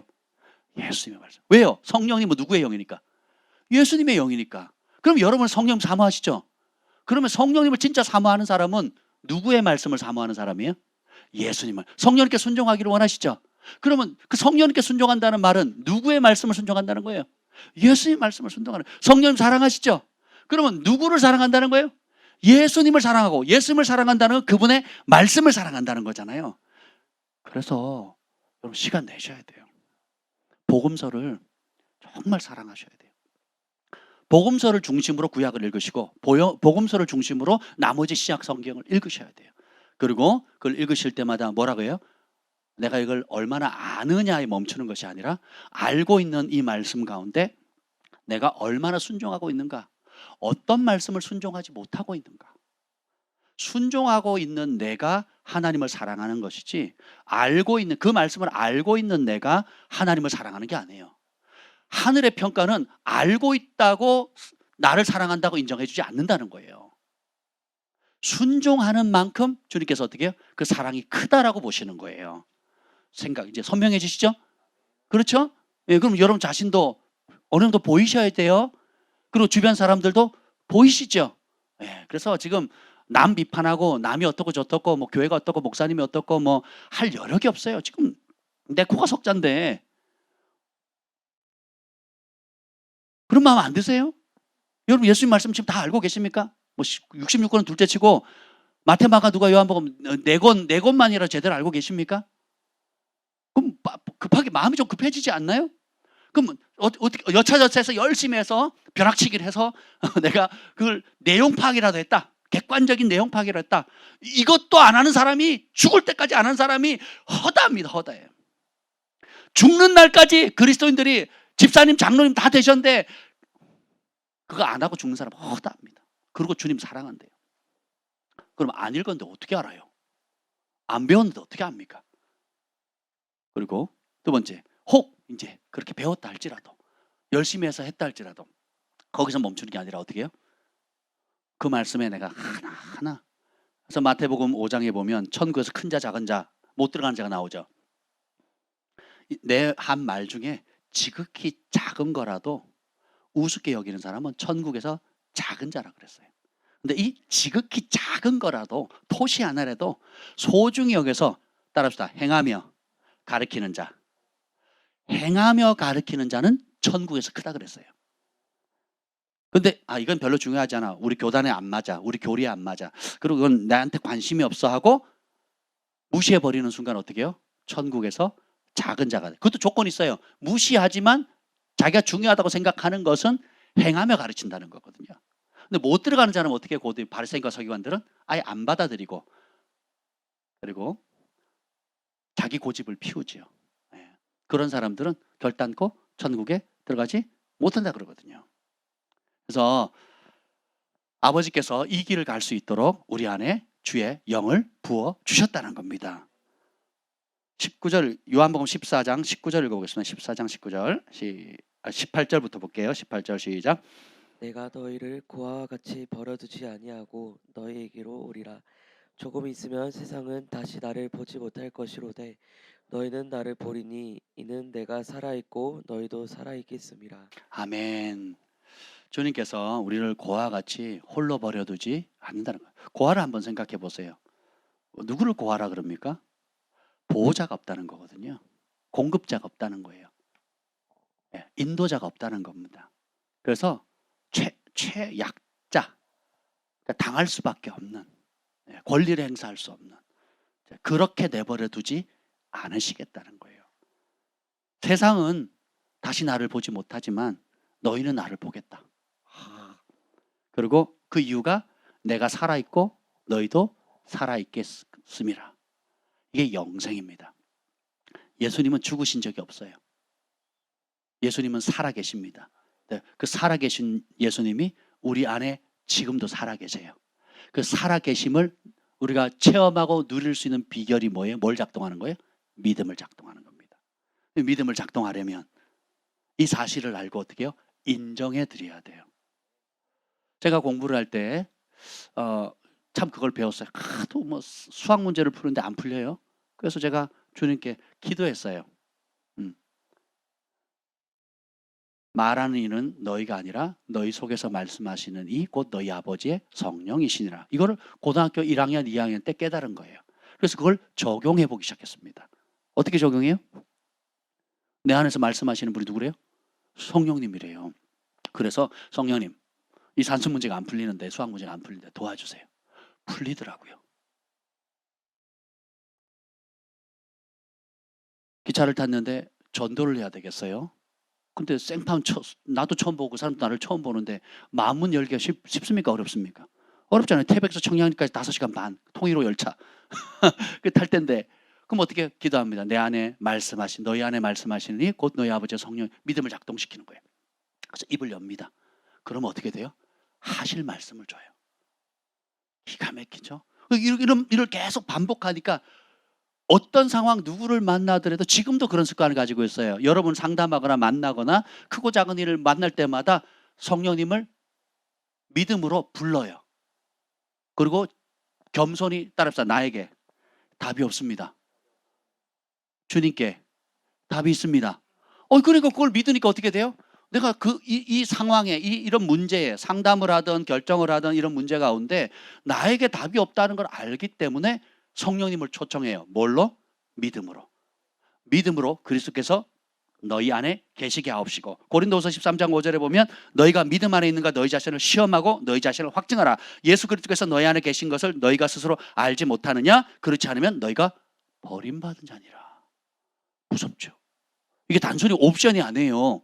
하면 좋고 안 하면 뭐 어쩔 수 없고 이게 아니라 무릇 하나님의 영으로 인도함 받는 게 전문가가 돼야지만 하나님의 자녀가 되듯이, 여기 보면 너희가 믿음 안에 있는가 너희 자신을 시험해봐라. 여러분이 한 주간 하루하루를 살아갈 때 믿음을 작동시키는 게 익숙해요? 감정을 작동시키는 게 익숙합니까? 언제 발끈합니까? 믿음을 건드렸을 때예요? 감정을 건드렸을 때요? 그죠? 그래서 우리 육의 본성은 감정에 더 반응하게 돼 있거든요. 그래서 옛자아를 죽여야 되는 거예요. 그리스도 앞에, 십자가 앞에 날마다 죽여야 되는 이유가 육은 죽이고 영은 살려야 돼요. 그래서 이것을 작동시키는 열쇠가 뭐예요? 믿음인가. 그래서 너희가 믿음 안에서 살고 있는가 스스로 시험하고 확증하래요. 테스트 해보라는 거예요. 그래서 어떤 문제가 빵 터지면 염려, 근심, 불안, 걱정, 분노, 막 감정이 바바바박 작동한다. 그러면 믿음 안에 사는 게 아니라 뭐예요? 감정 안에 사는 거죠.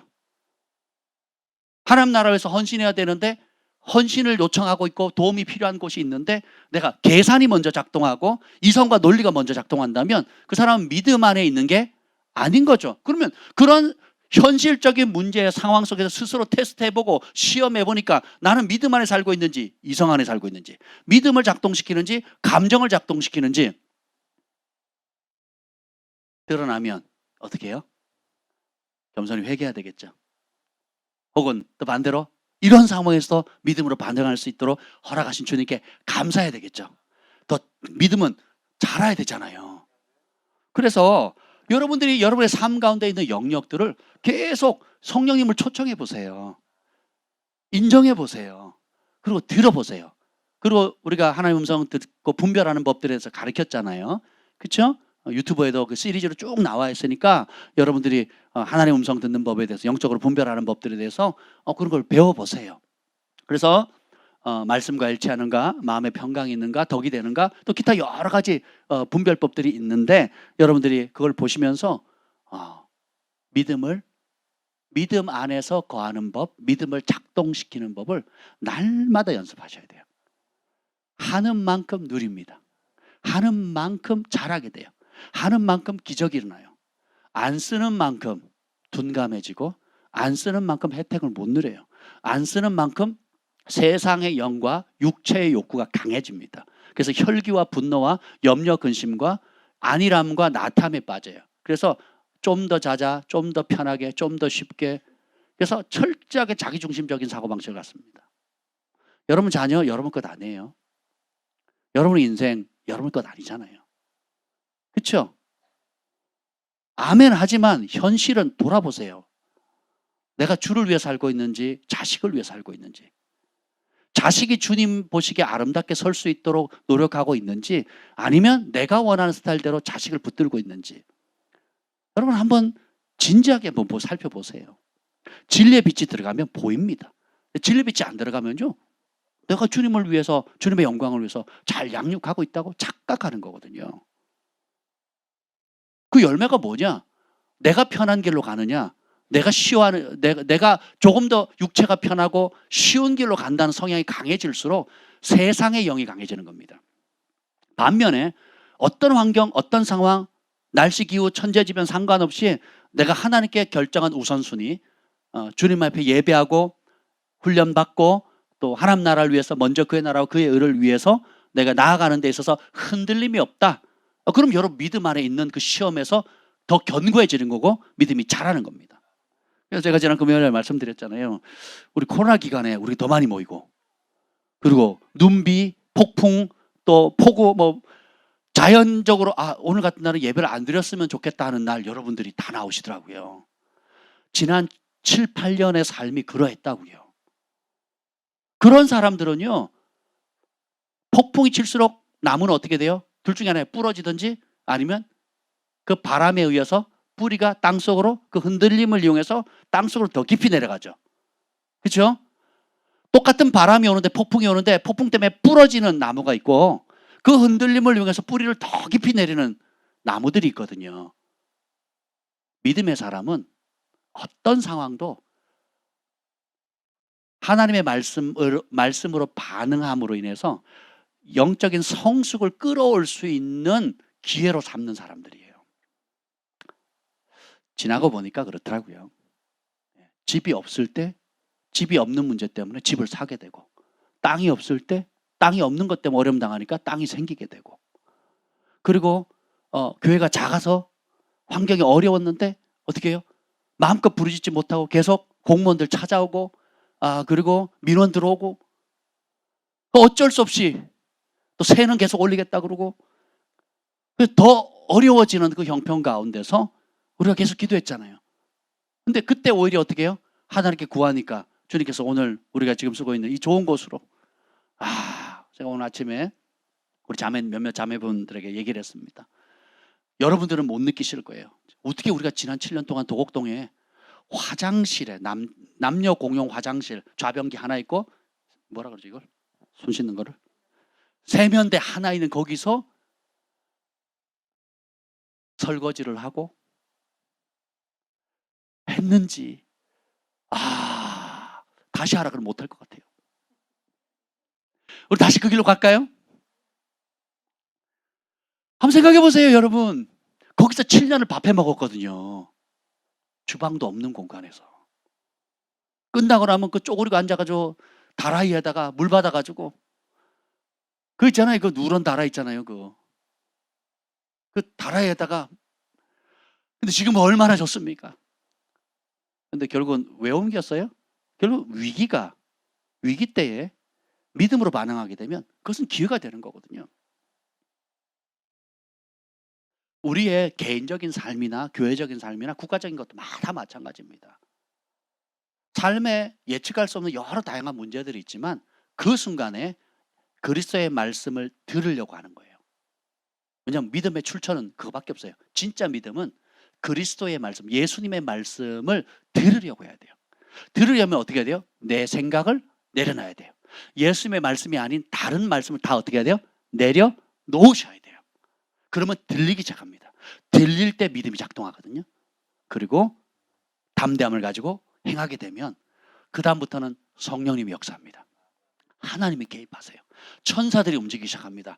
하늘이 주목하죠. 봐라 우리 아들이, 우리 딸이 이런 어려운 상황, 눈에 보이지 않고 귀에 들리지 않아도 그리고 앞뒤가 꽉꽉 막혔는데도 나의 말씀을 붙잡았구나. 내 말을 듣는구나. 그리고 그 말에 아브라함처럼 갈 바를 알지 못하고 순종하는구나. 천사들아 가라. 그가 내 약속을 가지고 내 말을 붙잡고 중보하지 않느냐, 외치지 않느냐, 요구하지 않느냐. 나의 천사들아 가라. 그래서 예수님이 요 얘기를 보면 13절 이 성령을 주시고 하는 말씀 14장 요한복음 14장 13절 봅시다. 14장 13절 시작. 너희가 내 이름으로 무엇을 구하든지 내가 행하리니 이는 아버지로 하여금 아들로 말미암아 영광을 받으시게 이제는 하라. 어떻게 해요? 성령 받았으니까 내 이름으로 전에는 구하지 않았는데 이제 내 이름으로 뭐든지 구해라. 그러면 내가 시행한대요. 그 나는 누구예요? 예수님이. 그 이유가 뭐예요? 아버지로 하여금 아들로 말미암아 영광을 받. 하나님 아버지가 영광을 받. 믿음으로 반응하면 하늘이 들으시고 예수님이 실행하시고 예수님의 이름에 능력이 있습니다. 예수님의 이름에 치유가 있습니다. 예수님의 이름 안에 여러분이 원하는 그 해답이 다 있어요. 딴 데서 찾지 마세요. 둘러가지 마시라고요. 고집 피우지 마시라고요. 여호와를 경외하며 그의 길을 걷는 자가 복이 있도다. 그래서 우리가 이런 모든 말씀의 길을 갈 때 오는 좁은 길을 갈 때 오는 핍박과 어려움들이 올 때에 사용할 수 있는 무기를 주셨잖아요. 뭐예요? 예수님의 이름입니다. 예수님의 이름을 쓰니까 주님께서 어떻게 해요? 예수님이 움직이세요. 그러면 하나님이 영광을 받으세요. 이것이 하나님께서 기적을 행하시는 영의 원리로 그렇게 삼으신 겁니다. 21절 읽어보죠. 20절 21절 보겠습니다. 20절 21절 시작. 그날에는 내가 아버지 안에 너희가 내 안에 내가 너희 안에 있는 것을 너희가 알리라. 나의 계명을 지키는 자라야 나를 사랑하는 자니 나를 사랑하는 자는 내 아버지께 사랑을 받을 것이요 나도 그를 사랑하여 그에게 나를 나타내리라. 아멘. 그날이 언제예요? 성령 받는 날이에요. 성령 받는 날. 그날에 여러분이 개개인적으로 성령을 받는 그날에 예수님이 아버지에 계신 것, 그리고 우리가 예수님 안에 있는 것, 그리고 예수님이 우리 안에 계신 것. 그리고 23절에 보면 예수께서 대답하여 이르시되 사람이 나를 사랑하면 내 말을 지키리니 내 아버지께서 그를 사랑하실 것이요 우리가 그에게 가서 거처를 구함. 자, 여기서는 보면 아버지와 예수님이 같이, 그 우리가 누구예요? 아버지도 예수님도 같이 들어오신다는 거예요. 그리고 이미 우리 안에 들어오신 분이 누구예요? 예수님의 영이잖아요. 그러면 성삼위 하나님이 동시에 들어오시는 거예요. 조건이 딱 하나 있어요. 그 사람이 나를 사랑하나. 그러면 자, 하늘이 인정하는 사랑은 우리가 세상에서 사람과 사람 사이에 말하는 사랑의 개념하고 틀려요. 우리 청소년들이 사랑하면 짠하고 감동적이고 찌릿찌릿하고 뭔가 이런 감정적인 영역들이 많이 익숙해져 있거든요. 미디어나 영화나 이런 모든 걸 보면 그런 걸 막 자극을 합니다. 그런데 하늘이 인정하는 사랑은 뭐예요? 그 사람이 나를 사랑하면 뭐 한다고요? 내 말을 지키는. 여기 누구의 말이에요? 누구의 말? 예수님의 말씀이에요. 여러분 예수님 사랑하십니까? 그럼 예수님의 말씀을 사랑하십니까? 예수님 말씀을 안 사랑하면 예수님을 사랑하는 거예요? 안 사랑하는 거예요? 안 사랑하는 겁니다. 그렇게 딱 못을 박으셔야 돼요. 예수님의 말씀을 안 사랑하면 예수님의 말씀에 관심이 없거나 혹은 간식 먹듯이 먹거나 예수의 말씀에 관심이 없다면 안 사랑하는 거라고요. 그게 하늘은 나를 사랑하지 않는 자라고 땅 결론 내버린 거예요. 더 심각한 말씀 보여드려요? 요한복음 12장 요한복음 12장 47절부터 볼게요. 47절부터 쭉 읽어보시죠. 시작. 사람이 내 말을 듣고 지키지 아니할지라도 내가 그를 심판하지 아니하노라. 내가 온 것은 세상을 심판하려 함이 아니요 세상을 구원하려 함이로라. 나를 저버리고 내 말을 받지 아니하는 자를 심판할 이가 있으니 곧 내가 한 그 말이 마지막 날에 그를 심판하리라. 내가 내 자의로 말한 것이 아니요 나를 보내신 아버지께서 내가 말할 것과 이를 것을 친히 명령하여 주셨으니. 아멘. 자, 이거 보면 내 말을 받지 않는 자 심판받는데요. 근데 그 심판을 내가 하는 게 아니라 누가 심판해요? 내가 한 그 말이 마지막 날에 그를 심판한대요. 어떤 그가 누구예요? 예수님의 말씀을 듣지 않은 사람이에요. 세상 사람은 당연히 안 들을 것이고, 성경에서 말하는 심판은 다 누구를 말합니까? 교회를 다니는 사람들이에요. 교회를 안 다니는 사람 성경 읽습니까? 관심이나 있어요? 혹 읽는다 할지라도 그걸 믿음으로 받겠냐고요. 서신서들, 구약 성경, 신약 성경들 다 믿는 사람, 하나님의 택한 백성들을 위해 쓴 겁니다. 그러면 심판은 뭐예요? 믿지 않은 사람이 이미 심판을 받았다고 예수님이 요한복음에 못을 딱 박으셨죠. 그러면 이 성경을 쓴 이유는 누구를 위한 심판입니까? 믿는 자들을 위한 심판이거든요. 그럼 그 마지막 날의 심판의 기준이 교리가 아니라고, 여러분. 교리가 아니라고. 내가 한 그 말이 마지막 날에 그를 심판해요. 왜 그 말이 중요합니까? 50절 시작. 나는 그의 명령이 영생인 줄 아노라. 그러므로 내가 이르는 것은 내 아버지께서 내게 말씀하신 그대로니라 하시니라. 하나님의 명령이 영생이다. 그리고 예수님이 하신 말은 스스로 한 게 하나도 없어요. 아버지께 들은 말씀이거든요. 근데 이 말을 모르거나 이 말을 버리거나 이 말을 배웠음에도 내기를 고집하면 그 말 때문에 이 예수님의 말씀이 마지막 날에 심판한다는 거예요. 우리 그리스도인에게 이 단어는 가장 아름다운 단어가 되어야 돼요. 왜냐하면 사랑했거든요. 그 말씀대로 살았거든요. 그 말씀대로 대가 지불했거든요. 그 말씀을 믿고 끝까지 달려갔거든요. 그 말씀을 변절하지 않은 그 말씀 때문에 모든 희생을 치렀거든요. 그래서 그 말씀이 마지막 날에 심판한다 그러면 너무 기쁜 날인 거예요. 상 받는 날이거든요. 칭찬받는 날이거든요. 영광의 면류관을 받는 날이거든요. 근데 이 말씀을 버리고 교회를 다녀요. 이 말씀을 버리고 내 생각대로 살아요. 이 말씀에 관심이 없고 그냥 교회 문화가 좋아서 그냥 다니는 사람들이 있어요. 많습니다. 그러면 나중에 주님이 저 어느 교회 다녔잖아요. 어느 목사님 밑에 배웠잖아요.로 구원받을 수가 없죠. 내 말이 마지막 날에 심판하리라. 네가 무시했던 그 말, 그것이 너를 심판할 것이다. 반대로 네가 사랑했던 그 말, 심지어 목숨까지 바치고 희생해야 될 네가 소중했던 그 말이 마지막에 너를 심판할 거다. 뭐예요? 상급의 심판이에요. 영생의 심판인 겁니다. 우리가 각자에게 날마다 주님께 주시는 기록된 말씀과 또 그것을 우리의 삶에 적용할 수 있도록 우리 안에서 성령께 주시는 그 말씀이 있는데, 이 말씀을 소중히 여기면 그 말씀이 마지막 날에 여러분의 상급이 되는 거예요. 근데 그런 기록된 말씀과 여러분 내면에서 성령께 주시는 그 말씀을 깡그리 무시하고 내 고집대로 가게 되면 어떻게 돼요? 여러분이 버린 그 말씀이 마지막 날에 여러분을 심판하는 거예요. 이게 하나님의 공의입니다. 핑계할 수가 없게 되는 거예요. 심지어 요한복음 15장에 보면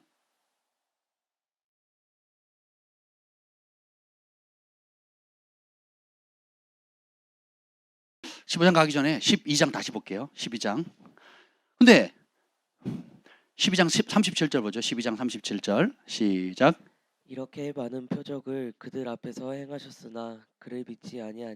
자 보세요. 많은 표적을 행했는데 믿어요, 안 믿어요? 제가 목회하면서 참 정말 충격받고 이해 안 되는 것 중에 하나가 이거였어요. 저희 교회가 성령의 역사가 강하고 표적과 이적의 기적의 역사들이 많이 일어났잖아요.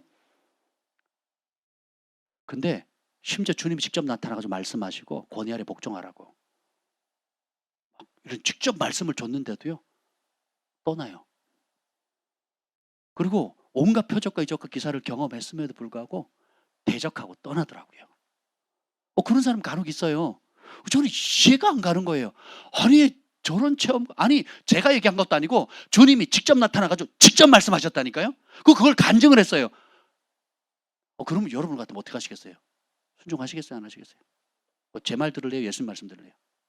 예수님 말씀 들어야죠. 둘 다 들으면 안 될까요? 꼭 하나 선택해야 된다. 그럼 당연히 예수님 말씀 들어야 되겠죠. 그래서 사람들 앞에 눈물로 은혜롭게 간증을 했지만 결국은 예수님이 하신 그 말씀, 권위 아래 복종해라 하는 그 말씀을 너 교만하다. 겸손히 복종해라 했는데 저희 얘기가 아니잖아요. 뭐 제가 한 것도 아니고. 근데 그 말씀을 버리고 가더라고요. 되게 마음 아프죠. 보니까 예수님도 많은 표적을 행했는데 믿지 않아요. 39절 읽어봅시다. 시작. 그들이 능히 믿지 못할 것은 이 때문이니 곧 이사야가 다시 일렀으니 자, 믿지 못한 이유를 설명해요. 40절. 그들의 눈을 멀게 하시고 그들의 마음을 완고하게 하셨으니 이는 그들로 하여금 눈으로 보고 마음으로 깨닫고 돌이켜 내게 고침을 받지 못하게 하려 함이라 하였습니다. 눈 멀고 마음이 완고해졌다 그랬어요. 그 이유가 뭔지 아세요? 43절 봅시다. 43절 시작. 그들은 사람의 영광을 하나님의 영광보다 사랑하였더라. 사람 중심의 삶을 살아간다는 겁니다. 하나님이 주실 영광과 하나님 주신 상급과 하나님의 길과 하나님 베푸실 은혜와 사랑보다 당장 내 눈앞에 보이고 만질 수 있고 누릴 수 있는 것을 찾는다는 거예요. 겉으로 말은 어떻게 할지라도 그 내면의 가장 깊숙한 곳에 숨은 동기가 뭐예요? 자기 사랑이에요. 자기 사랑. 그 윗절 보죠. 42절 시작. 그러나 관리 중에도 그를 믿는 자가 많대. 아멘. 자, 관리 중에서 이제 믿기 시작해요. 예수님 기적을 행하니까. 근데 이 믿음이 진짜인지 가짜인지 계속 읽어봅시다. 시작. 바리새인들 때문에 드러나게 말하지 못하니 이는 출교를 당할까 두려움이라. 아멘. 슬프지요? 자, 위에서 관리 중에 그를 믿는 자가 많았어요. 이 믿음과 밑에서 드러나지 못하고 출교 때문에 두려워서 예수 믿는 걸 못 드러내는 거는 이 믿음은 자, 어느 게 진짜예요? 아니, 어느 게 진짜 실상이냐, 그들의 모습에. 드러내지 않는 게 진짜죠. 그 안 드러내는 이유가 뭐예요? 두려움이죠. 누구 앞에 겪는 두려움이에요? 사람들 앞에서는. 하나님을 더 두려워하는 게 아니고 사람을 더 두려워하는 거거든요. 예수 메시아 맞고 기적을 행하신 분도 맞는데 난 얘기 못해요. 출교당하거든요. 복음의 혜택은 누리기를 원하는데 복음으로 말미암은 대가 지불을 거부하겠다는 거예요. 혜택은 받겠는데 위에 사람들처럼 어떤 혜택이든지 받겠다는 건데 예수님 안 믿어도 혜택은 받겠다는 거예요. 근데 그 예수님 때문에 출교를 당한다는 것은 그 사회에서 격리되는 겁니다. 팜파스가 기획 디자인을 못하게 되는 거예요. 거기서 축출되는 겁니다. 정관동 헤어 스케치가 미용 업계에서 퇴출당하는 거거든요. 여러분이 각자 있는 그 직업에서 퇴출당하는 거예요. 그보다 더 심각한 거죠. 왜냐하면 유대 사회는 굉장히 그 종교적인 사회라 그 회당에서 쫓겨나면 그냥 아예 이방인 취급하는 거거든요. 우리 코로나 때 약간 겪어봤잖아요. 이 와중에 예배 드리냐고. 제가 그걸 목사님한테 들었다니까요. 이 와중에 예배 드리시냐고. 어휴, 제가 막 충격받아요. 막 분노가 막 끌어오르더라고요. 이 와중이니까 더 예배 드려야죠. 이 와중이니까 더 기도해야 되지 않겠습니까? 이 와중이니까 더 회개해야 되지 않겠냐고요. 근데 이 와중에 예배 드린다고 목사님들이 그런다니까, 목사님들이. 제가 충격받아가지고요.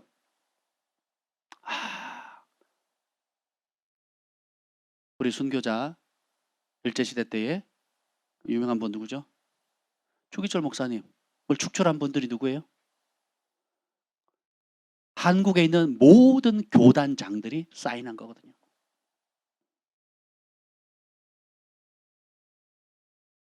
평소에 몰라요. 일이 터져야지.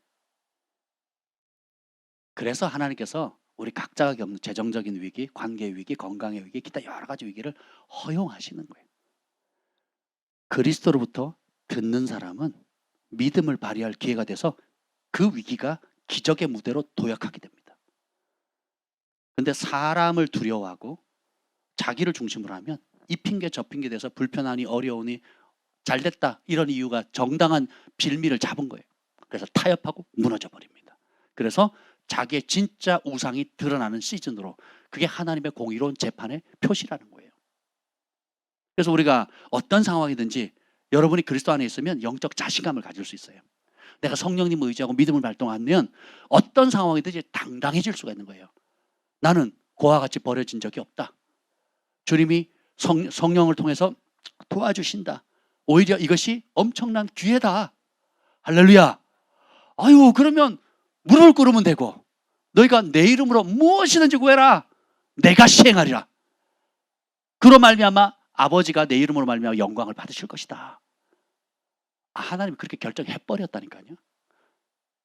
여러분들이 주님의 말씀에 대한 태도가 어떤지를 진지하게 고민해 보셔야 돼요. 이미 못을 땅땅땅 박았어요.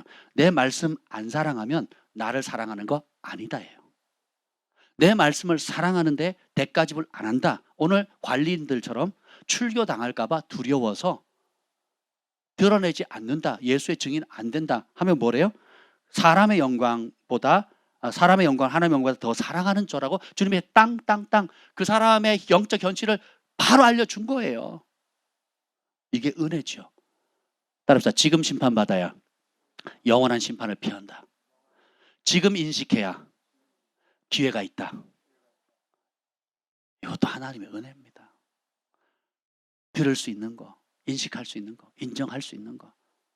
네. 그럼 회개할 수 있잖아요. 돌이킬 수 있잖아요. 다시금 도약할 수 있잖아요. 정신 차리는 거죠. 내가 제정신이 아니었네. 그리고 바로 잡고 가면 되죠. 올 한 해를 돌이켜 보면서 여러분이 지나온 발자취를 한번 보세요. 하나님 앞에 어떤 열매를 맺었는가? 또 어떤 부분에 책망이 있었고 회개했었는가? 그 회개를 통해서 어떤 성장을 이루었는가? 그리고 아직도 내가 씨름하고 있는 영역은 무엇인가? 또 반대로 하나님께서 어떤 영역을 이렇게 기뻐하시는가? 그리고 그것을 칭찬해 주셨고 은혜와 축복을 주셨는지 한번 이렇게 둘러보세요. 우리가 성부영신 예배가 토요일이잖아요. 예, 토요일 하루 같은 경우도 뭐 여러분들이 감동대로 금식을 하셨든지 아니면 하루 종일 주님의 전환에 머무는 거예요. 기도하는 겁니다. 그래서 지난 한 해 동안 베푸셨던 은혜에 감사하고 또 아직 털지 못한 성령께서 깨닫게 해주시는 회개거리가 있다면 정리하는 거예요. 회개하고. 그리고 2023년인가요? 내년이? 2023년에 베푸실 하나님의 은혜를 기대하고 소원을 갖는 겁니다. 그래서 안나처럼 과부된 지 80년 동안 성전을 떠나지 않고 주야로 주를 섬겼던 80년을 섬긴 사람도 있는데 1년에 하루라도 하나님 전에 나와서 이렇게 경건하게 머물 수 있다면 그것도 의미가 있지 않겠습니까? 한 해를 마무리하는 거에 감사, 또 새해를 첫 출발하는 이 첫 것. 성경에는 첫 것을 굉장히 강조하거든요. 왜 중요한 줄 아세요? 첫 것이 우리의 마음의 진짜 본심이 거기에 있거든요. 첫 것에 있거든요. 첫 아들, 첫 딸, 첫 번째 직업, 첫 월급, 그리고 첫 번째 성공, 기타 이 처음 것에 대한 이 애절함이 있거든요. 우리의 마음이 거기에 있어요. 그래서 한 해를 시작할 때도 여러분들이 감동이 되신다면 형편 따라, 여건 따라, 믿음 따라 그렇게 한번 보내보세요. 은혜를 많이 주실 겁니다. 왜냐하면 우리 마음의 태도가 어떠냐에 따라 하나님을 감동시키기도 하고 또 내 안에 우상이 드러나기도 하거든요. 자, 그러면 봅시다. 다시 여기 보면 요한복음 15장에 돌아가겠습니다. 15장 21절에 보면 나의 계명을 지키는 자라야 나를 사랑하는 자니 나를 사랑하는 자는 내 아버지께 사랑을 받을 것이요 나도 그를 사랑하여 그에게 나를 나타내리라. 여러분이 나의 계명을 지킨다 할 때 구약의 율법처럼 생각하시면 안 돼요. 나의 계명을 지키는 자라는 뜻은 뭐냐면 우리의 사랑의 대상이 예수님께로 고정됐다는 뜻입니다. 사랑하는 사람은 시키지 않아도 하거든요. 근데 사랑하는 마음이 없는 사람은 보일 때만 하거나 보일 때도 잘 안 하죠. 안 보이면 아예 마음이 없는 거죠. 근데 진짜 사랑하면 보이든 보이지 않든 그 자리에 있는 거예요. 주님을 진짜 사랑하고 그분의 은혜를 이제 십자가의 은혜를 알게 되면 그 사랑이 더딥게 되잖아요. 예. 바울이 기도했던 것처럼 주께서 너희 마음을 인도하사 하나님의 사랑과 그리스도의 인내에 들어가게 하시기를 원하노라. 데살로니가 후서 3장에 나오잖아요. 주께서 우리의 마음을 인도하셔야 돼요. 우리의 마음이 욕심에 이끌림 받는 게 아니고 주님이 이끄시는 대로 우리의 마음을 내어드려야 돼요. 삶의 환경과 자식 걱정, 무슨 걱정, 온갖 걱정이 이끌리는 게 아니고 우리의 마음을 주께서 인도하사 어디를? 하나님이 우리를 얼마나 사랑하시는지, 그리고 그리스도의 인내에 들어가기를 원하신다. 하나님의 사랑을 이 초점을 맞추는 삶을 살 거냐, 염려, 근심, 걱정에 초점을 맞출 거냐. 이건 선택입니다. 날마다, 순간마다. 나를 향한 하나님의 사랑이 더 큽니까? 아니면 여러분 지금 직면하고 염려, 걱정하는 문제가 더 큽니까? 그 크기는 여러분의 믿음이 어느 것을 선택하느냐에 따라 이쪽이 클 수도 있고 저쪽이 클 수도 있어요. 근데 주님, 바울이 기도하죠. 너희의 마음이 하나님의 사랑 안에 쑥 들어가 있기를 원한다. 지난날 돌이켜볼 때 걱정과 염려에 더 초점 맞추는 삶을 사셨습니까? 아니면 하나님의 사랑과 능력에 더 초점 맞춘 삶을 사셨습니까? 하나님의 사랑과 능력에 초점을 맞추면 기도하게 될 것이고 감사하게 될 것이고 찬양하게 될 겁니다. 그렇죠? 근데 염려 근심을 하게 되면 어떻게 되겠어요? 그때부터 스트레스죠, 스트레스. 누가 만들어낸 스트레스? 누가 선택한 스트레스예요? 내가 한 거예요. 이것도 하나님의 공의입니다, 공의. 그래서 우리의 행복은 믿음의 선택에 달려 있다는 거예요. 감사한 것은 우리가 주님 사랑해서 그분의 말씀을 내 길을 벗어버리고 내 생각을 내려놓고 그분의 길을 하나하나 따라가면 주님이 우리를 사랑하신대. 그런 우리를 사랑하셔서 어떻게 해요? 내가 그에게 나를 나타내리라. 이 나타낸다는 말이 여러 의미가 있을 수 있어요. 직접 나타나실 수도 있고, 진짜 본문의 의미는 뭐냐면 우리가 사랑하는 그 말씀 있죠? 그 예수님의 말씀이 현실로 나타나는 걸 보게 됩니다. 이보다 큰 복이 없어요. 그래서 시편 119편의 그 마지막 후반부에 보면 내가 사랑하는 그 말씀이 나를 돕게 하옵시고 라는 표현이 있어요. 여러분, 하나님의 도움을 받고 싶죠? 하나님의 말씀을 사랑하세요. 돕고 싶어하는, 도움을 받고자 하는 그 말씀을 찾으세요. 그리고 그 말씀을 사랑하세요. 그 말씀이 요구하는 대로 순종해 보세요. 그 말씀이 버리라 그러면 버리고, 그 말씀이 믿음으로 헌신하라 그러면 헌신하고, 내려놓으라 그러면 내려놓고. 그래서 그 말씀을 사랑하는 그대로 반응을 하면 그 말씀의 사랑을 입게 됩니다. 그리고 주님이 나타나세요. 치유의 말씀을 붙들고 사랑하면 치유가 일어나죠.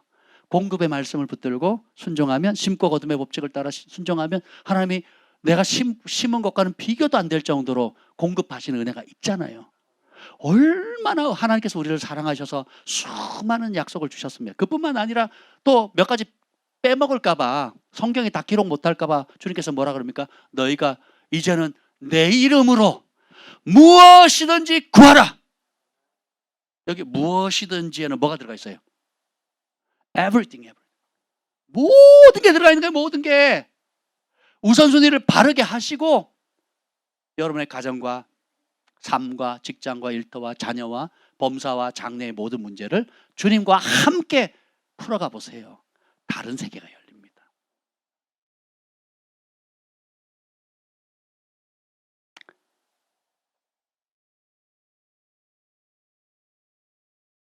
(24절) 읽겠습니다. 시작. 나를 사랑하지 아니하는 자는 내 말을 지키지 아니하나니. 아멘. 주님 말씀 안 지키면 누구를 사랑하지 않는 거래요? 예수님을 사랑하지 않는 거예요. 교회를 다니는 게 주님을 사랑하는 게 아니에요. 교회를 다니는 것은 그분의 말씀을 배우고 들으려고 오는 거지, 다니는 것 자체가 사랑을 증명하지 못합니다. 안 다니는 것보다는 낫죠. 그리고 당연히 다녀야 되고. 근데 다니는, 마당을 밟는 게 주님을 사랑하는 게 아닙니다. 마당을 밟았으면 그리스도의 말씀을 들어야 되겠죠. 들었으면 어떻게 돼요? 그 말씀을 지켜야 되겠죠. 사랑하면 즐거움으로 따르게 됩니다. 그리고 적극적으로 하게 돼요. 근데 마음이 없죠? 그러면 아주 지기 어려운 계명이고 나를 괴롭게 하는 잔소리처럼 들리는 거예요.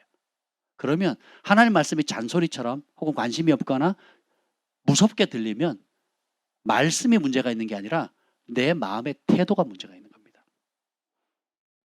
내가 세상을 사랑한다는 거예요. 세상의 영광을 사랑한다는 겁니다. 세상의 축복을 사랑한다는 거예요. 우리는 세상에서 성공하도록 부름받은 게 아니라 그랬습니다. 그 세상의 영을 이기도록, 세상을 이긴 승리는 이것이니 곧 너희의 믿음이라. 그 믿음의 출처는 예수님의 말씀이라는 거예요. 그래서 거기 그러면 예수님께서 오늘 다시 돌아가면 나를 믿는 자는 내가 하는 일을 하겠다 그랬죠. 예수님이 아버지와 하나 되셔서 모든 걸 하셨던 것처럼 우리도 하나가 되셔서 모든 걸 하시고 31절 시작. 14장 31절 오직 내가 아버지를 사랑한 것과 아버지께서 명하신 대로 행한 것을 세상이 알게 하려면. 그럼 예수님이 뭐예요? 이 땅에 살아가면서 두 가지에 초점을 맞추셨어요. 뭐예요? 아버지를 사랑하는 것, 그리고 아버지께서 명하신 그대로를 행동하는 거예요. 요한복음 14장 12절에 나를 믿는 자 내가 하는 일 할 거고 나보다 더 큰 일 할 따에 그 앞구절 내가 하는 일이라고 했을 때 그 구절의 핵심이 이거예요. 오직 예수님이 이 땅에 사는 두 가지 목적, 아버지 사랑하는 거, 두 번째 사랑하기 때문에 아버지께서 말씀하신 명령하신 그대로 행동에 옮기는 거, 실천하는 거. 하루에 살아가는 이유가 아버지께서 말씀하신 그 명령을 실천하는 거예요. 여러분도 여러분 안에 계신 성령님께서 하시는 일이 뭐라고요? 예수님이 하신 일 하도록. 아멘. 그러면 우리의 삶의 질서를 바로잡아야 되지 않겠습니까? 한 해를 마무리하기 전에 여러분 복음서 한번 다시 읽으세요. 네. 복음서를 천천히 다시 한번 읽어보세요. 제가 양육을 하는데 두 분이 아주 매 시간마다 고백하는 게 있어요. 그런 뜻이었어요. 그런 뜻이었어요. 그런 뜻이었어요. 몰랐습니다. 몰랐습니다. 그러시네요. 이 두 분이 성경을 많이 읽으셨거든요. 나중된 자가 먼저 된다고 성경을 많이 읽었거든요. 그 다독도 굉장히 중요합니다.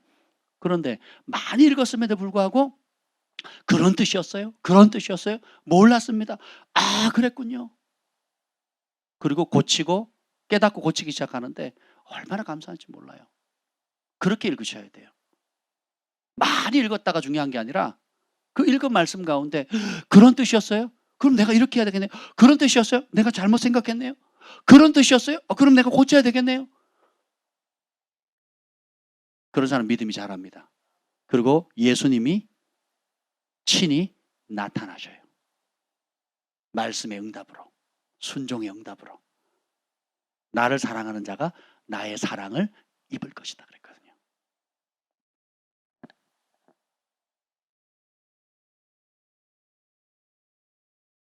29절 읽어봅시다. 29절 시작.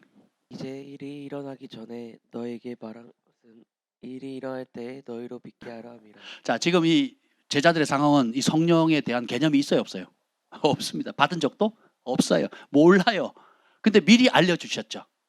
이제 이 일이 보혜사 성령을 보내겠다는 이 일이 일어나기 전에 너희한테 먼저 알려주는 이유가 있다. 뭐예요? 이 일이 일어나면 이 말이 진짜라는 걸 믿으라 이거예요. 그래서 제자들이 오순절날 성령이 임하기 전에 아버지 약속하신 것을 예루살렘 떠나지 말고 기다려 그랬죠. 그래서 그 일이 일어났잖아요. 그러니까 예수님이 하신 이 말씀이 진짜구나. 그럼 거기서 끝난 게 아니라 그 이후에 회개하고 예수님을 주님으로 영접하는 이 약속은 모든 먼 데에 있는 사람과 그 자손과 자손에 이르기까지 모든 믿는 자들에게 주는 약속이라고 사도행전 2장에 나와 있거든요. 그러면 여러분이 예수님이 하신 이 말씀의 복을 여러분들 받으셨죠? 성령을 받으셨잖아요. 안 받으신 분은 받으시길 축복합니다. 그럼 받으신 분들은 어떻게 해야 되겠어요? 이제는 무엇을 따라 살아야 되겠어요? 성령을 따라. 그러면 내 안에 계신 성령님을 작동시키는 열쇠가 뭐라고요? 믿음이에요. 인정하는 거예요.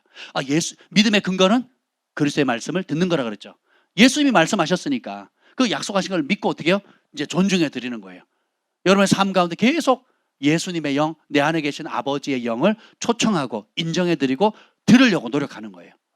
분별은 주님이 영이시니까 주님이 하신 말씀과 일치합니다. 주님이 하신 말씀을 일치하는지 안 하는지 알려면 주님의 하신 말씀을 읽으셔야 돼요.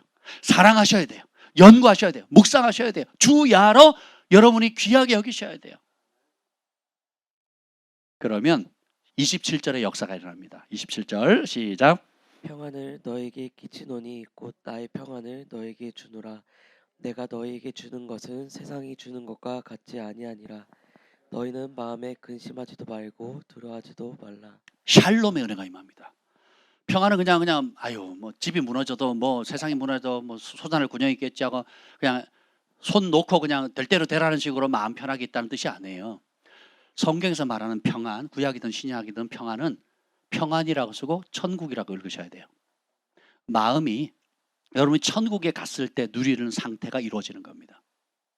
예수님이 폭풍 가운데서도 제자들은 죽겠다 살려주세요가 하지만 평안하시거든요. 동시에 두세 개를 사는 겁니다. 이 땅에 폭풍, 바람 잘 날아 없는 세상을 살아가지만 그 마음이 어디에 고정돼 있어요? 하늘에 고정돼 있죠. 그리고 아버지가 내 안에, 내가 아버지 안에 하나가 되어 있잖아요. 천국이 뭐예요? 누가 계신 곳이에요? 그렇죠? 아버지가 계신 곳 아니에요? 지옥은 안 계신 곳이잖아요. 그래서 내 마음에 천국의 주인 되시는 하나님, 그분의 영, 하나님의 영이 내 안에 들어오시면 세상이 줄 수 없는 하늘의 평강이 임하는 겁니다. 단순히 감정적으로만 정서적으로만 평강이 임하는 것이 아니라 그 약속의 말씀을 붙잡았기 때문에 그 약속의 말씀이 현실로 그대로 일어난다는 믿음, 소망, 그 실제로 일어나기 때문에 확신을 갖고 평강을 누리게 되는 거예요. 내가 걱정할 거리 있다 없다? 염려할 거리 있다 없다? 두려워할 거리 있다 없다? 두려움은 누구를 찬양하는 거라고 했어요? 마귀를 찬양하는 거예요. 왜요? 왜 내가 두려워하는 게 목사님 두려우니까 두려워하는 거죠. 이렇게 말할 사람 여기 허다하죠. 내가 뭔가 두려움을 느낀다. 하나님께로부터 나오지 않은 두려움에 사로잡힌다. 그 말은 뭐예요? 하나님 나를 돌보시거나 그 문제를 해결할 능력보다 마귀가 엉망으로 만들 능력이 더 크다고 믿는 겁니다. 그것에 대한 반응이 두려움이에요. 하나님이 여전히 통치하십니다. 하나님 모르신 일이 없어요. 그분을 의지하는 자, 그의 이름을 부르는 자에게 주님 붙잡아 주세요. 도와주십니다. 아멘. 그러니까 평강이 오죠. 평강이 깨지는 것은 주님의 말씀을 신뢰하는 그 초점을 놓쳤기 때문에 그렇습니다. 근데 여러분, 우리 안에 예수님의 영이 계시잖아요. 그리고 아버지의 영이 계시잖아요. 성령님이 계시잖아요. 우리가 그에게로 가서 거처를 그와 함께 하리라. 23절. 거처를 그와 함께 하리라. 아예 사시겠대요. 방빼, 전세, 월세가 아니고 아예 그냥 사시겠대요. 할렐루야. 부부가 한번 결혼하면 죽는 날까지 검은 머리 팥뿌릴 때까지 한 집에 사는 것처럼 신랑 대신 우리 예수님께서 오셔서 영원히 사시겠대요. 이 혜택을 누립시다. 우리 안에 계시는 성삼위 하나님을 인정해 드리는 거예요. 인정해 드리는 만큼 누리는 거예요. 의지하는 만큼 누리는 겁니다. 찾는 만큼 누리는 거예요. 무시하는 만큼 두려움이 오는 거예요. 안 찾는 만큼 고아처럼 지내는 겁니다. 내 힘으로, 내 계획으로, 내 고집으로 살아보세요. 피곤하십니다. 반대로 맛을 딱 들이면 주님이 역사하시는구나. 주님 응답하시는구나. 참 좋은 간증들이 많은 것 같아요. 최근에 이 말씀을 순종했더니 또 내 안에 내면에 계신 성령의 음성을 듣고 순종을 했더니 이런저런 아름다운 일들이 있었어요 하는 간증들을 제가 자주 듣습니다. 얼마나 기쁜지요. 그게 목회자의 즐거움 아니겠습니까?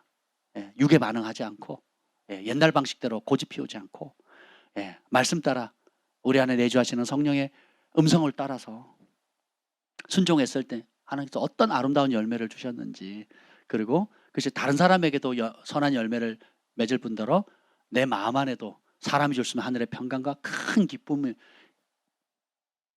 이 맛을 보면 더 의지하게 되겠죠. 더 찾게 되죠. 그래서 윈윈하는 겁니다. 맛을 보면 계속 그 길을 가게 돼요.